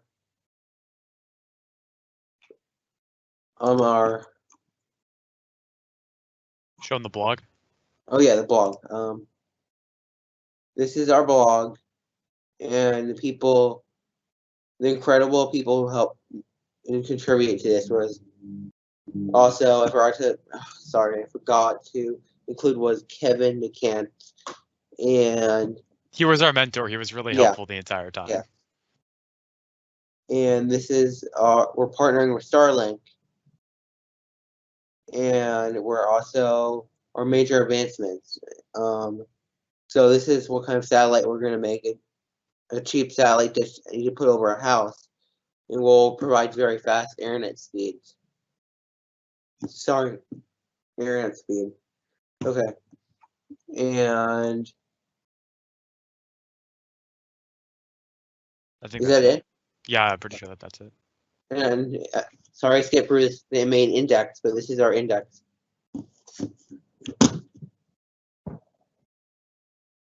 And we're also going to further education around the world by providing fast and reliable internet. So yeah, that's the website. We could pass it off to the judges if they want to start shooting us some questions. I'd be happy to. Great job, I'd be happy to guys. answer. Yeah, no, Max, great job. Great job, everybody. Okay, we'll hand it over to the judges. Hi, this is Adam Schwam. Good job, guys. You know, internet is important for everyone, and that has been plays a huge factor in education for the world and keeping everyone connected. This question is specifically for Donato. Besides being a team leader, what other roles did you play in this project? So I made the logo, I made the blog page, and one of the other pages. And like you said, I was basically the team leader because I basically, whenever Maxwell finished his parts of the project really quickly, he would always come to me asking for another thing to do. And like I said, I worked on most of like the actual like graphical design for the website, and everything else was basically done by Andrew and Maxwell because they were pretty good, important parts of the team. Parts of the team. Like, I created a license page, and I also put favicons on our website. If you can see right here, we get the presenting. It's probably going to cover it. There's a favicon on every one of our pages, and I also I helped me and Donato made this Internet for All image, and we also made the donate page, and this barcode was my idea. Excellent. I also made the Bitcoin conversion. Yeah, that was from US Donato's dollars to Bitcoin. Bitcoin slider. Really good job. Excellent job, Maxwell. Thank you for contributing. AJ, is there anything that you'd like to contribute? Or what you've worked on the project? I worked on basically designing all of the all those tabs that have the information on them. I coded those, and I designed and coded those. That was basically mostly what I did, as well as the navigation bar. Excellent, guys. This is truly a global problem, and being able to connect the dots with all this is truly connecting the dots. Excellent job. Thank you. Should I stop presenting? This is No, keep it up there. Keep it up there, Max. We're not done yet. Yep. This is Bonnie, and Maxwell. I wanted to just say to you that I thought that you did a wonderful job here, and as well as the team itself. I love the barcode placement that you guys have there, and actually I love the fact that you guys were thinking in the future, looking at doing the calculation for Bitcoin, because that's kind of where things are going nowadays. So that was pretty intuitive of you guys to look at that, and just the programming and designing. I think it was a really good job, and definitely getting the internet out globally is a world issue. So good job to all you guys. Very good job to all of you. Thank you. All right. That was a great presentation, Maxwell. I have just one question for the team. Why Starlink? What was the premise behind that? Well, Starlink was Maxwell's idea, but after doing some research, so Starlink is the parent company for Starlink is Tesla, so it's run by Elon Musk, and Starlink, it's in beta currently, but Starlink themselves, their goal is to also reach like world peace and sense of internet, like connect everyone through the internet, and Starlink is it's relatively cheap for what it's trying to do because it's trying to spread a positive message, which is what we're trying to do. So like what we're doing in terms of Starlink is we're just like a source. We're just a nonprofit. So like all the money that we would get would go straight to Starlink, and then Starlink themselves would like work it all out because we'd just be paying them to go to all the places, because Starlink, from all the research that I saw, was one of the best places to go to for this sort of thing.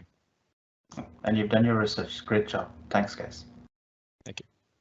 Okay. Any other questions? Level 3, team 1 can bring up their screen. So we have that ready to go, and just hold until I give you guys the go ahead. And then we will wait for the judges. Just give them a couple minutes here to get their thoughts collected and do their scoring. So just a little bit about the levels and the judging and how that's going on, and some feedback from prior years. So we first started this Code-A-Thon 6 years ago. we it was just the first year, so it was all HTML and CSS. There was no level 2s or level 3s. And as year over year, as we evolved the program, we wanted to make sure that we were giving students who were returning an opportunity to continue their learning and create that continuous opportunity for them. And so that's when we started engaging with folks like Carrie and John Wargo and Chris to kind of help us shape some scaffolding to give them an opportunity to move on from HTML and CSS to JavaScript. And we did initially, when we first started doing that, we blended all the students together. So there would be teams with students who had level 1 skills, level 2 skills, and level 3 skills. And what we found was that, and this was feedback from the students, that many times the students who had the higher level skills were taking over, and so the newer coding students wouldn't get a chance to really demonstrate their capabilities. So we chose to split them out this year, so we wouldn't have those combined skill sets, just so that all the students had a chance to really demonstrate their new skills, and without having more advanced students on their team that they couldn't really keep up with. And so we wanted to make it fairer for them. And so that was the decision. So I think it was a really good decision, and so you're seeing the results of that continuous transformation of the program. And so this year we had everybody competing at their own level. So, and that enabled us to let the students really compete fairly against each other, where they had the capacity to, and what they could design in there. And I think that it's really important that the students get to be able to get comfortable and demonstrate their skills, and then move on to the next level year over year. And so, and I'm always excited to see the returning students who come back and how they advance in. So Massimo, for example, is a great example. Massimo's been with us for a few years, I think, and he's up next for this next team, and other students as well who've come back and returned and are now coding at a stronger rate. So Massimo, while we're waiting, you may want to, can you share a little bit about when you first did the Code-A-Thon, what your coding skills were? Sure. So this is actually my third year doing the We Connect the Dots Code-A-Thon. First year I went into level 1 like everyone else and learned the basics of HTML, which really helped solidify. I knew some stuff beforehand, but that first year really helped solidify my knowledge. And we created a cool website, and I'm still proud of that website that I created a few years ago based on my level. Last year I learned JavaScript, and honestly I was able to integrate it into my website, and it was all good. And then this year we shot up, and now we're doing React, which incorporates everything that I've previously learned into one amazing web development tool. And personally, I'm glad I learned these now, because these are useful coding skills that'll help me in the future. Excellent. Thank you, Massimo. That was great sharing. All right, so I think we're going to go ahead and let you guys get started here. So up next is level 3, team 1. Good afternoon. We are RWC, or Reduce Water Contamination. I'm Anika Mahesh. I'm a freshman in WPS, and then I worked as the media outreach and the developer for the website. I'm Chigozuremi Thubi, a sophomore at Alma Memorial High School. I helped manage media and outreach. I assisted in creating graphical components of our website, and I partook in coding some pages of our website. I'm Massimo Marino. I'm a sophomore at John F. Kennedy High School. I work to create some of the social media accounts, and also work to develop and compile everyone's work on the website into one uniform website. So here's the problem we were trying to address. So our mission statement for this project was, how could we reduce the amount of malicious contaminants present in water current day? And we decided on using a technology called our sort can. This garbage can helps users to sort their garbage into recyclable or non-recyclable categories. And in that recyclable category, it can be separated into different kinds of recyclables that go to different places. So it's not congregated into one place. So we decided to address goal 6, which is clean water and sanitation. We mostly focused on goal 6.3, which states that by 2030, it states to improve water quality by reducing pollutants and eliminating dumping and minimizing the release of hazardous chemicals and materials. This will halve the proportion of untreated wastewater and substantially increase recycling and safe reusability globally. What makes clean water and sustainability a substantial issue. While looking at the statistics, billions still lack water and sanitation services. 3 billion people worldwide lack basic hand washing facilities at their homes. 2 in 5 healthcare facilities worldwide have no soap and water or alcohol-based hand rubs. And some countries are experiencing a funding of 61% for achieving water and sanitation targets, which is far too low. As we can see from this statistic, that 700 million people could be displaced by water scarcity by 2030. Recycling facilities, transportation, and separation is an expensive and ineffective process. Recycling, and it only recycles only 34% of the trash produced. And much of this inefficiency of recycling is because of the improper segregation of recyclable materials and the trashing of materials that could be recycled. And about 74% of our trash is recyclable, yet only 34% is recycled. The inefficiencies of recycling make recycling less effective, and only a slight resistance against the huge burden that trash places on our planet. What did we develop to mitigate this issue?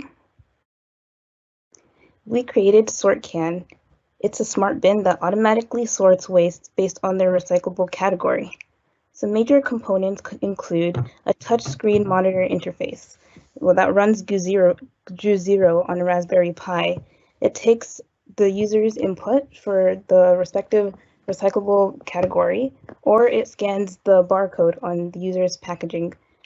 Then there's a sorting mechanism where an Arduino microcontroller controls the arms and sorts the material into the trash bins. Then an OEM barcode scanner module is going to be connected to the Arduino in order to assist in scanning the barcodes. There are 5 major components of our smart bin. These components store paper, glass, plastic, textiles, and general trash or non-recyclables. As I stated previously, our user will input their appropriate recyclable category, which will allow the trash compartment to open. After the user closes the compartment, the Arduino microcontroller will control an arm inside the bin's movement to eject from the side of the can and direct the recyclable into its appropriate bin.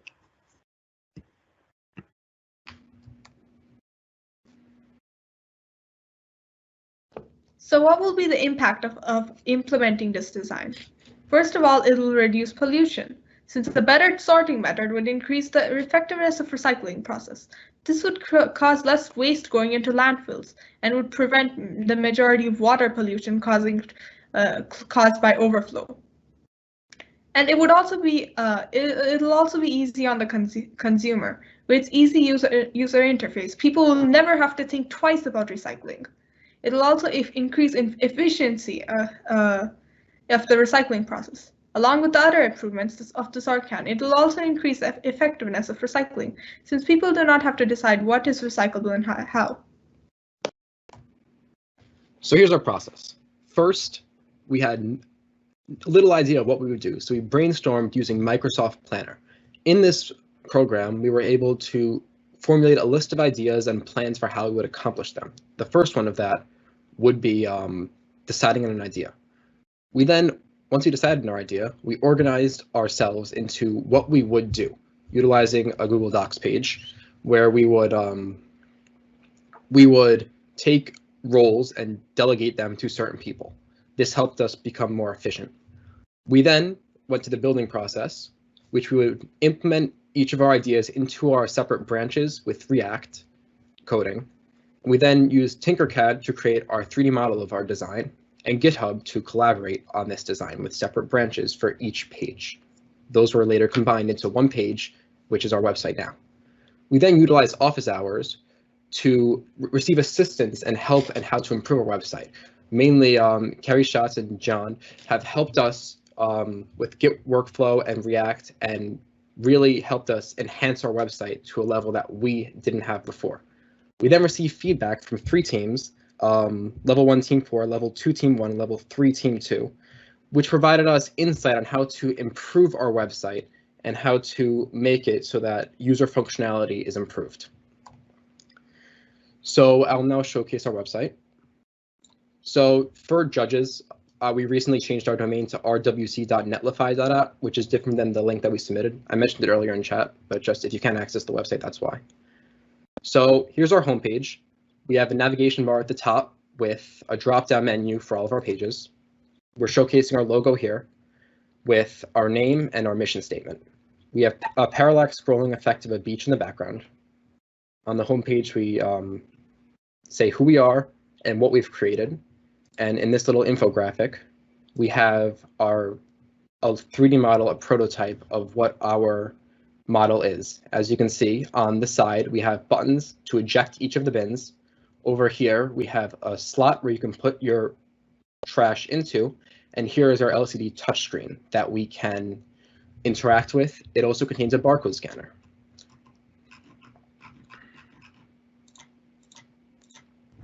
Next is the About Us team, where you get to meet the people who helped us create this idea and implement it into a reality. There's Anika, Max, and me. And at the bottom, there's a footer with our social media links for YouTube, Instagram, Twitter, and Facebook.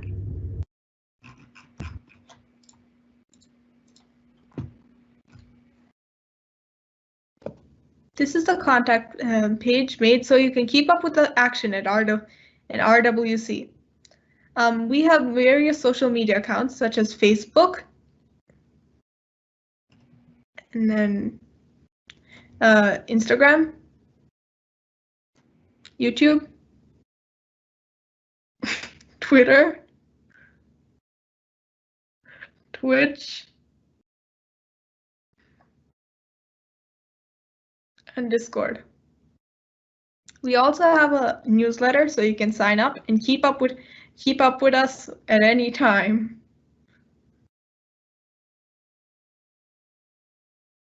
And you can subscribe, and it teleports you back to the homepage.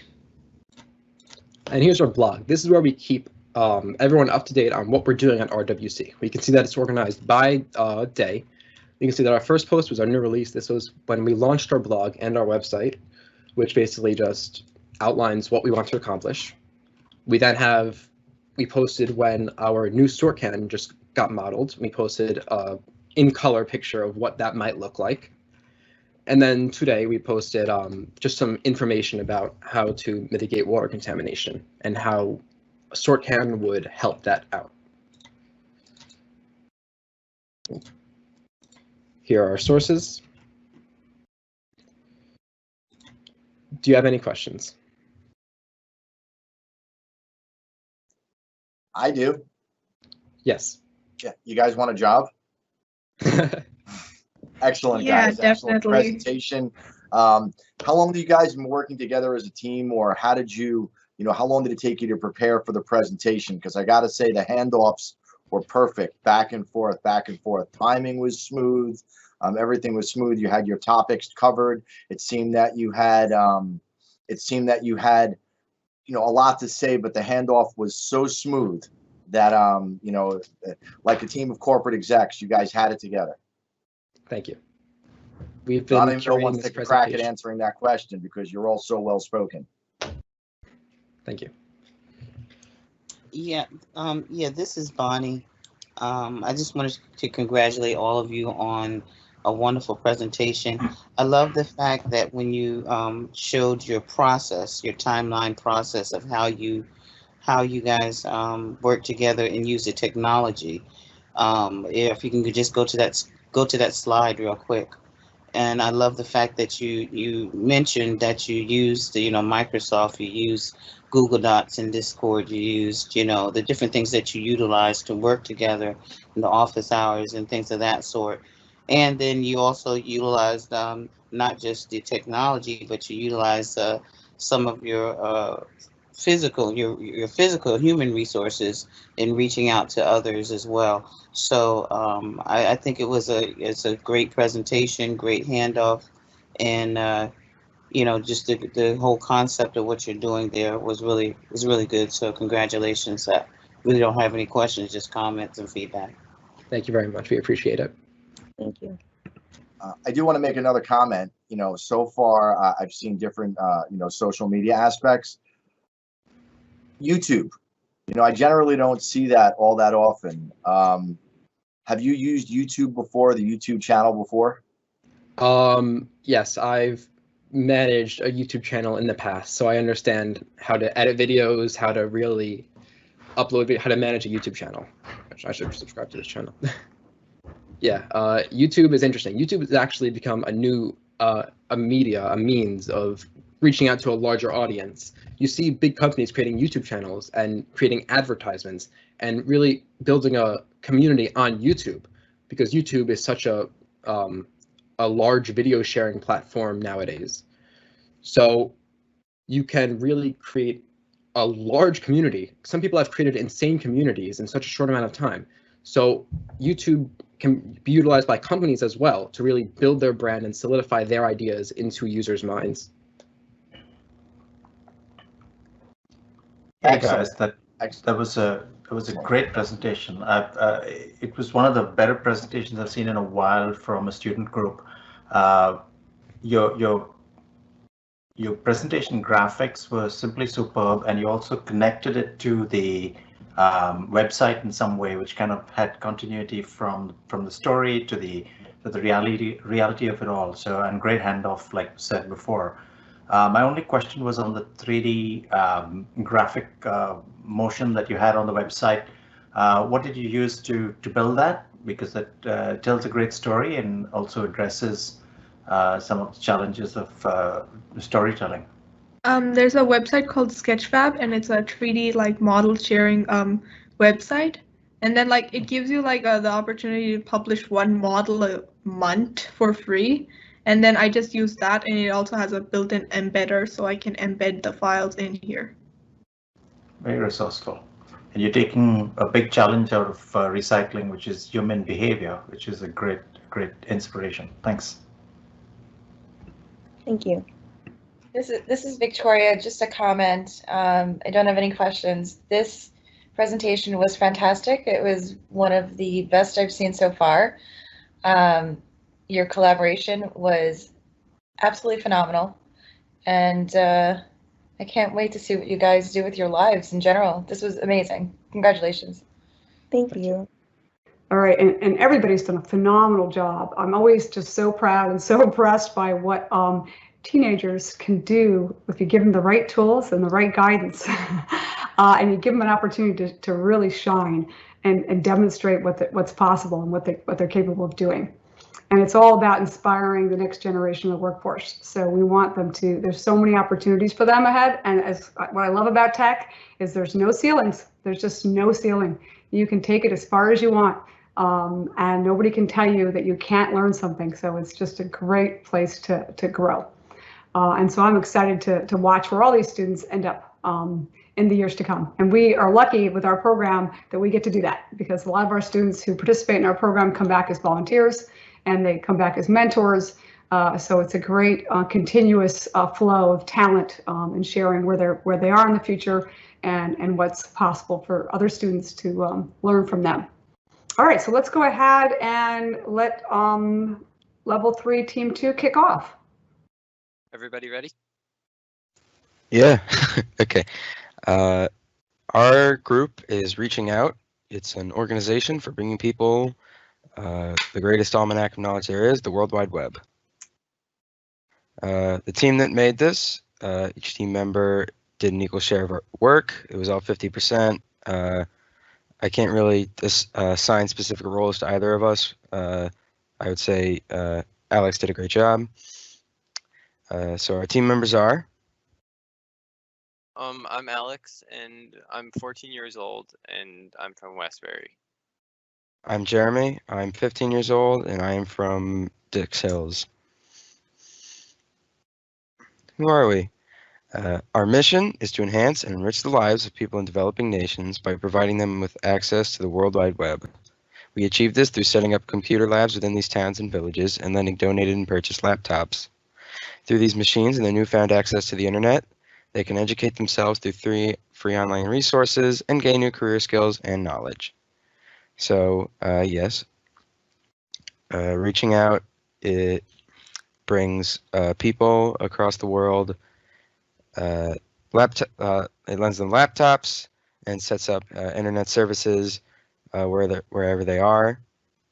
These laptops are acquired through partners that are leading technology brands in the United States, and same for the internet. So how did we accomplish our goal? So to accomplish our goal, we lend the laptops out for free to people who don't have internet access. So this is like donation based, like a nonprofit. These laptops will be either donated or purchased for a low price. And to connect the laptops, we'll use major internet providers. So here's our website. This is the homepage. And we have a link here to download a 3D model of what one of these labs would look like. And so this is what it would look like. You see you have like the desks and everything, and then a large pole for internet receiving. And then Jeremy, the about. This is our about section. It just lists me and Alex, links to our stuff next to the context page. Context. So we have an Instagram here. If you click here, you can follow us on there, and an email as well. If anybody has any questions, email. And then, Jeremy, you can do our partners. These are a list of the organization's partners. For internet providers, reaching out works with Sprint, AT&T, and Verizon. Laptop providers are also some technology companies, Apple, Google, Dell. As long as they're all internet compatible, operating system doesn't really matter. The company is available for tech support or just pointing recipients to resources for them to learn, or just do whatever with their computers. And then our plans for the future. So in the near future, satellites will be able to beam down internet to almost anywhere on the Earth's surface. And that will allow us to connect to many places that we wouldn't be able to before, due to like limiting with infrastructure and wiring and wireless internet. But with satellites, that will fix many of those problems. So that's our website. So now back to our presentation. So which of the UN Sustainable Development Goals will we be solving with this company? We're aiming to solve number 8, which is good jobs and economic growth, because these new computer skills that these people will gain from having access to the internet will allow them to get better STEM jobs that can help boost the country's economy. And in terms of collaboration, we were collaborating with Level 3 Team 1, the team that went last, to gain critical feedback about our site, and we enjoyed working with them. And as for challenges, we didn't run into too many problems, and our Git and GitHub experience went pretty smoothly. But our main issue was time management, and that there was a lot more we could have done or attempted to do if we handled our time a little better. But we're happy with our current product, but it can definitely be improved. And I think that's it. Judges, do you have any questions? This is Adam Schwama. This is Adam Schwama. I'll jump in like I've done at the beginning. Wait, should I stop sharing, or do you want me to bring up the website? Bring up the website. Yeah, I think you should bring up the website, Alex. Can you see it? Yep. All right, excellent. What's your question? It really wasn't a question. It was more of what I'm impressed about. It's easy enough to come up with some, not easy enough to, it's easy enough for you guys to figure out what to do, what not to do, how to do the handoffs. But the biggest thing that I was impressed about was the fact that you know that it can be improved. And, you know, and that's a big thing in life, is to know that, you know, you're not perfect and you have great ideas, but the area and the room for improvement. And And recognizing that to your audience during a presentation is a key component, and you guys did that very well. I'm very impressed. Thank you. Thank Any you other very much. questions? Yeah, I'll second that comment, which is it's not easy to tell people that you're struggling with time management, and that's a big problem even in professional life. So thank you for the honesty on sharing that very real challenge we all have. I have only one question. As you were doing your research, did you actually come across anything to do or compare to what 5G can do for us today or in the near future? Oh, 5G will definitely help this because it's gonna greatly increase like the what do you call it, download and upload speed for these laptops. And yeah, 5G could definitely be implemented in this. Okay. Thank you. No problem. Hi, this is Bonnie. Tell me a little bit about your 3D model and how you. I was impressed how you guys did your 3D model and the way that you were able to, to populate that. And tell me a little bit about that and how you came about with that. Well, so this is the model. This is what the building, well, in our heads would look like. So it's like a basic, house looking structure, except bigger. And in the middle would be like a central desk where laptops could be lended out. And then It's like kind of like a library. I would compare it to a library. And like in libraries, you know how they have like desks for students to work in? They would have there would be 6 or more even desks here. And then this is a what do you call it? A receiver pole, because obviously this would be in a like remote town or village and they can't easily get internet access. So it would have to come from what do you call it? Remote internet access, and eventually in the future when it becomes widely available, satellite internet. Okay, thank you. No problem. Any other questions? Yeah, hi. Was there any collaboration with others? Yes. We collaborated and received feedback from level 3 team 1. Okay, thanks. Anything else? Yeah. So this is Adam Schwam again. How do you have this really good idea, and I'm not sure if you've thought of this, and if you haven't, that's fine. How do you plan, or what would you have your partners to be able to provide these services? Did you feel that you were going to reach out to them to help finance the building of these structures? Well, Yes. yeah, they would definitely help, but most of the actual like money for construction would probably be through donations. Okay, and I don't know if I saw that on your website or not. Do you feel that you'd have a social media aspect to start soliciting donations?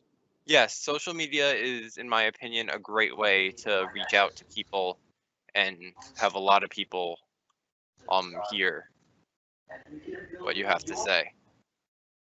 Great, thank you guys. Excellent job.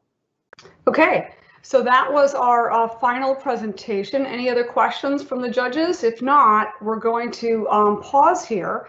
And what I'm going to do is I'm going to share a video of some highlights from the weekend while our judges have a chance to finish up their scoring. And then once we come back from watching the video, well, everybody will get to watch it here live. That's my first time seeing it too. One of our team members, Tefe from Nebula, put this together for us. And it's really just a montage of a bunch of images from the training and from the weekend. And we hope that you guys enjoy it and get a real sense of what went on with this program. So again, judges, please take the time to wrap up your scores while we're doing this so that we can announce the winners in a few minutes.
So level 1, 3rd place.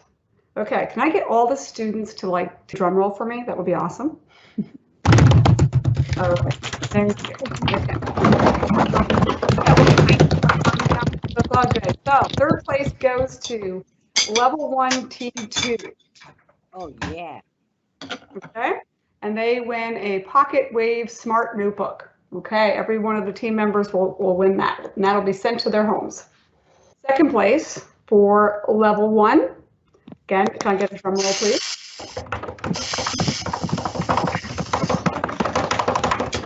Second place goes to level 1, team 1. Congratulations, and they get the Echo Show 5 smart display with Alexa. 1st place goes to, can I get one final drum roll for level 1 here? All right, 1st place goes to level 1, team 4. So congratulations, okay? And so can we get another drum roll for level 2s? You guys are gonna have, your hands are gonna be worn out.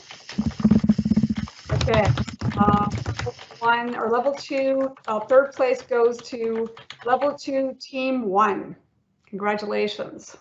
All right, 2nd place, drum roll please, for level 2, 2nd place is level 2, team 2. 2nd place for level 2. And drum roll for the 1st place for level 2. Level 2, team 3. Congratulations to the 1st place winners for level 2, team 3. And now on to our level 3. We have 1st and 2nd places in this category. So drum roll for 2nd place goes to level 3, team 2.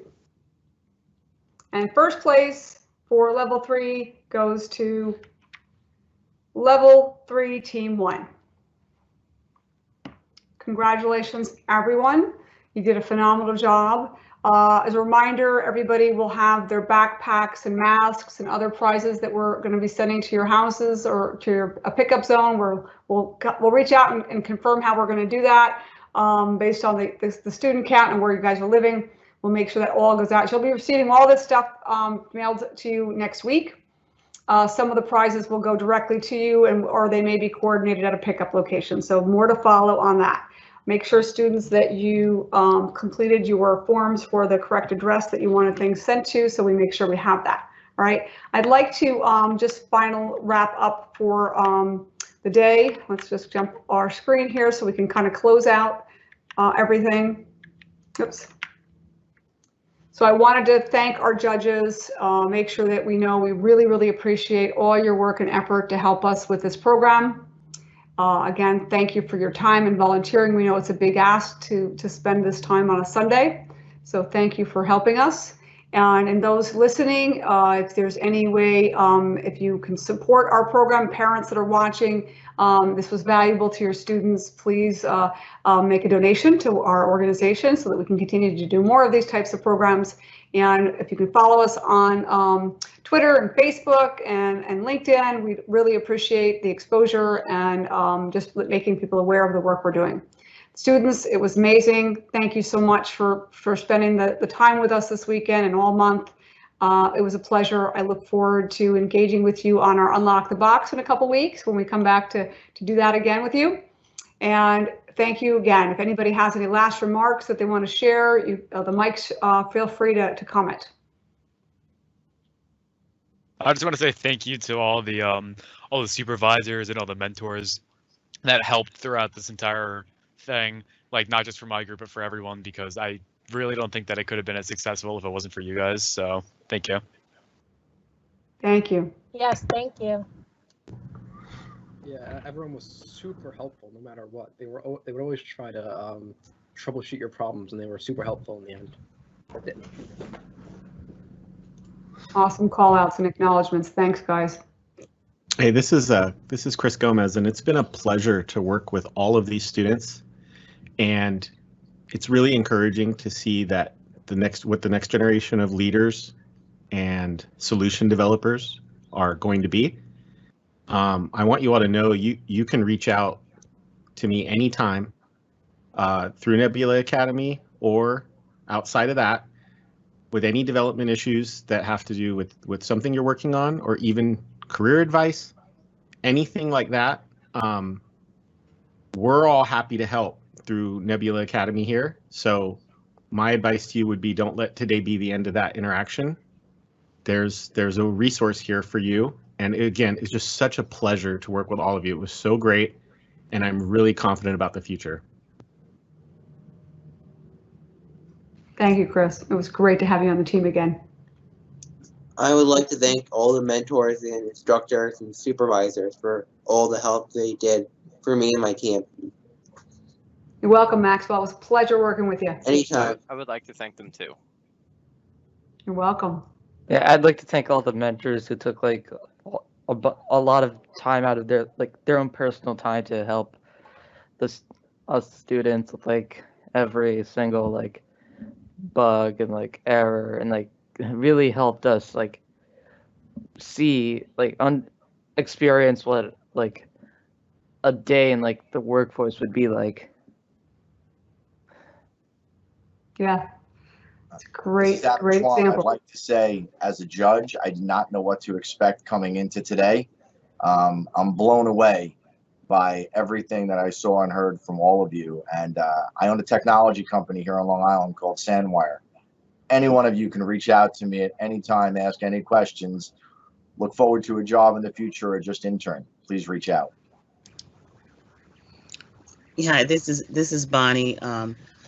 This was my first time judging and just being a part of the program, and I must commend everyone for a great job done. Certainly, you guys did wonderfully. Just so that you know that I was a programmer and a engineer for about 17 years, and you guys, some of you guys, I mean, you guys are awesome. All of you guys are awesome. I'm like the gentleman that just spoke. Some of you guys could be hired now. So you all did a wonderful job. And I also wanted just to commend those that have participated for the first time. Hopefully you had a wonderful time as well as I did, and that you will do it again next year. Great job, Lori. This is a great program. Thanks, Michelle. Appreciate that. And I really want to commend the CAP students who made this all happen. Ojas and Barbie and Michelle and Emily and Susan and Hero, all of them, and Saeed, all of them just did a great job. And you guys are rock stars. And everybody, just a phenomenal program. And I'm always I look forward to resting after the weekend, but I always am just so proud of this program and what it does for the communities and the students. So. Just very pleased.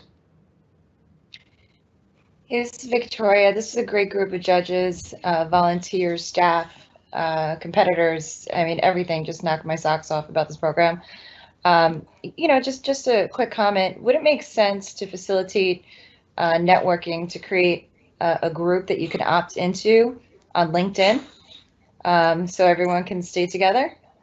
Yeah, well, we have a couple ways for them to do that through our CAP and through the online platform as well.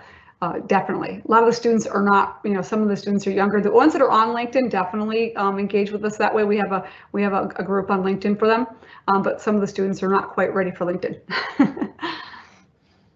Thank you. Thank you. All right, anybody else want to comment before we wrap up? I'm going to stop the live session. If anybody want any last minute shout outs or acknowledgements? Just one, I was going to say, if you can do all of this at 13 and 14, you've got a great future ahead of you. Thanks for having me. Yeah, definitely, Uri. Thank you. I'm really proud of the work that you guys were able to come up with over this weekend. And I also wanted to mention the winners of the Tinkercad challenge that we had yesterday. So going off of the most votes, that goes to level 1 team 4. So congratulations, guys. Fantastic. So that's 2 first places for you guys in like 15 minutes. congratulations to everyone. It was great. All right. I think, Gina, was there something you wanted to share, or did we lose you? No, I'm here. I just wanted to say, I mentioned it in the chat. I'm so honored to be here. I'm so happy to be asked, and I really had no idea what I was, signing up for, what you guys were going to be doing, but I was literally blown away. I didn't realize, I'm an elected official. I say, hey, give me a website, and it sort of appears. And what goes into it is pretty incredible, and you guys should be so proud. What an amazing job. Fantastic. Thanks, Gina. All right. I think we heard from pretty much everybody. If there's no more call outs, I'm going to wrap. And if you guys are still hanging out in the Teams environment, I will be there. If you have questions, anything, do not hesitate. We're going to leave your accounts on. They will not be turned off probably for at least a month. So you'll have access to stay connected with your teams. We'll make an announcement when we are going to close out the accounts, but you'll be able to stay in there and continue to engage with your peers for at least the next 30 days, okay? And if you guys want to sign up for our Creating STEAMs program this summer, let us know. We'd love to have you. Or the CAP program. OGIS is going to be recruiting you. All right. With that, I'm going to close out. Say goodbye to everybody. Have a wonderful rest of your Sunday, and thanks for joining us. Bye. Thank you. Thank you so much. Goodbye. Have a good Bye. day. Thank you, guys. Bye.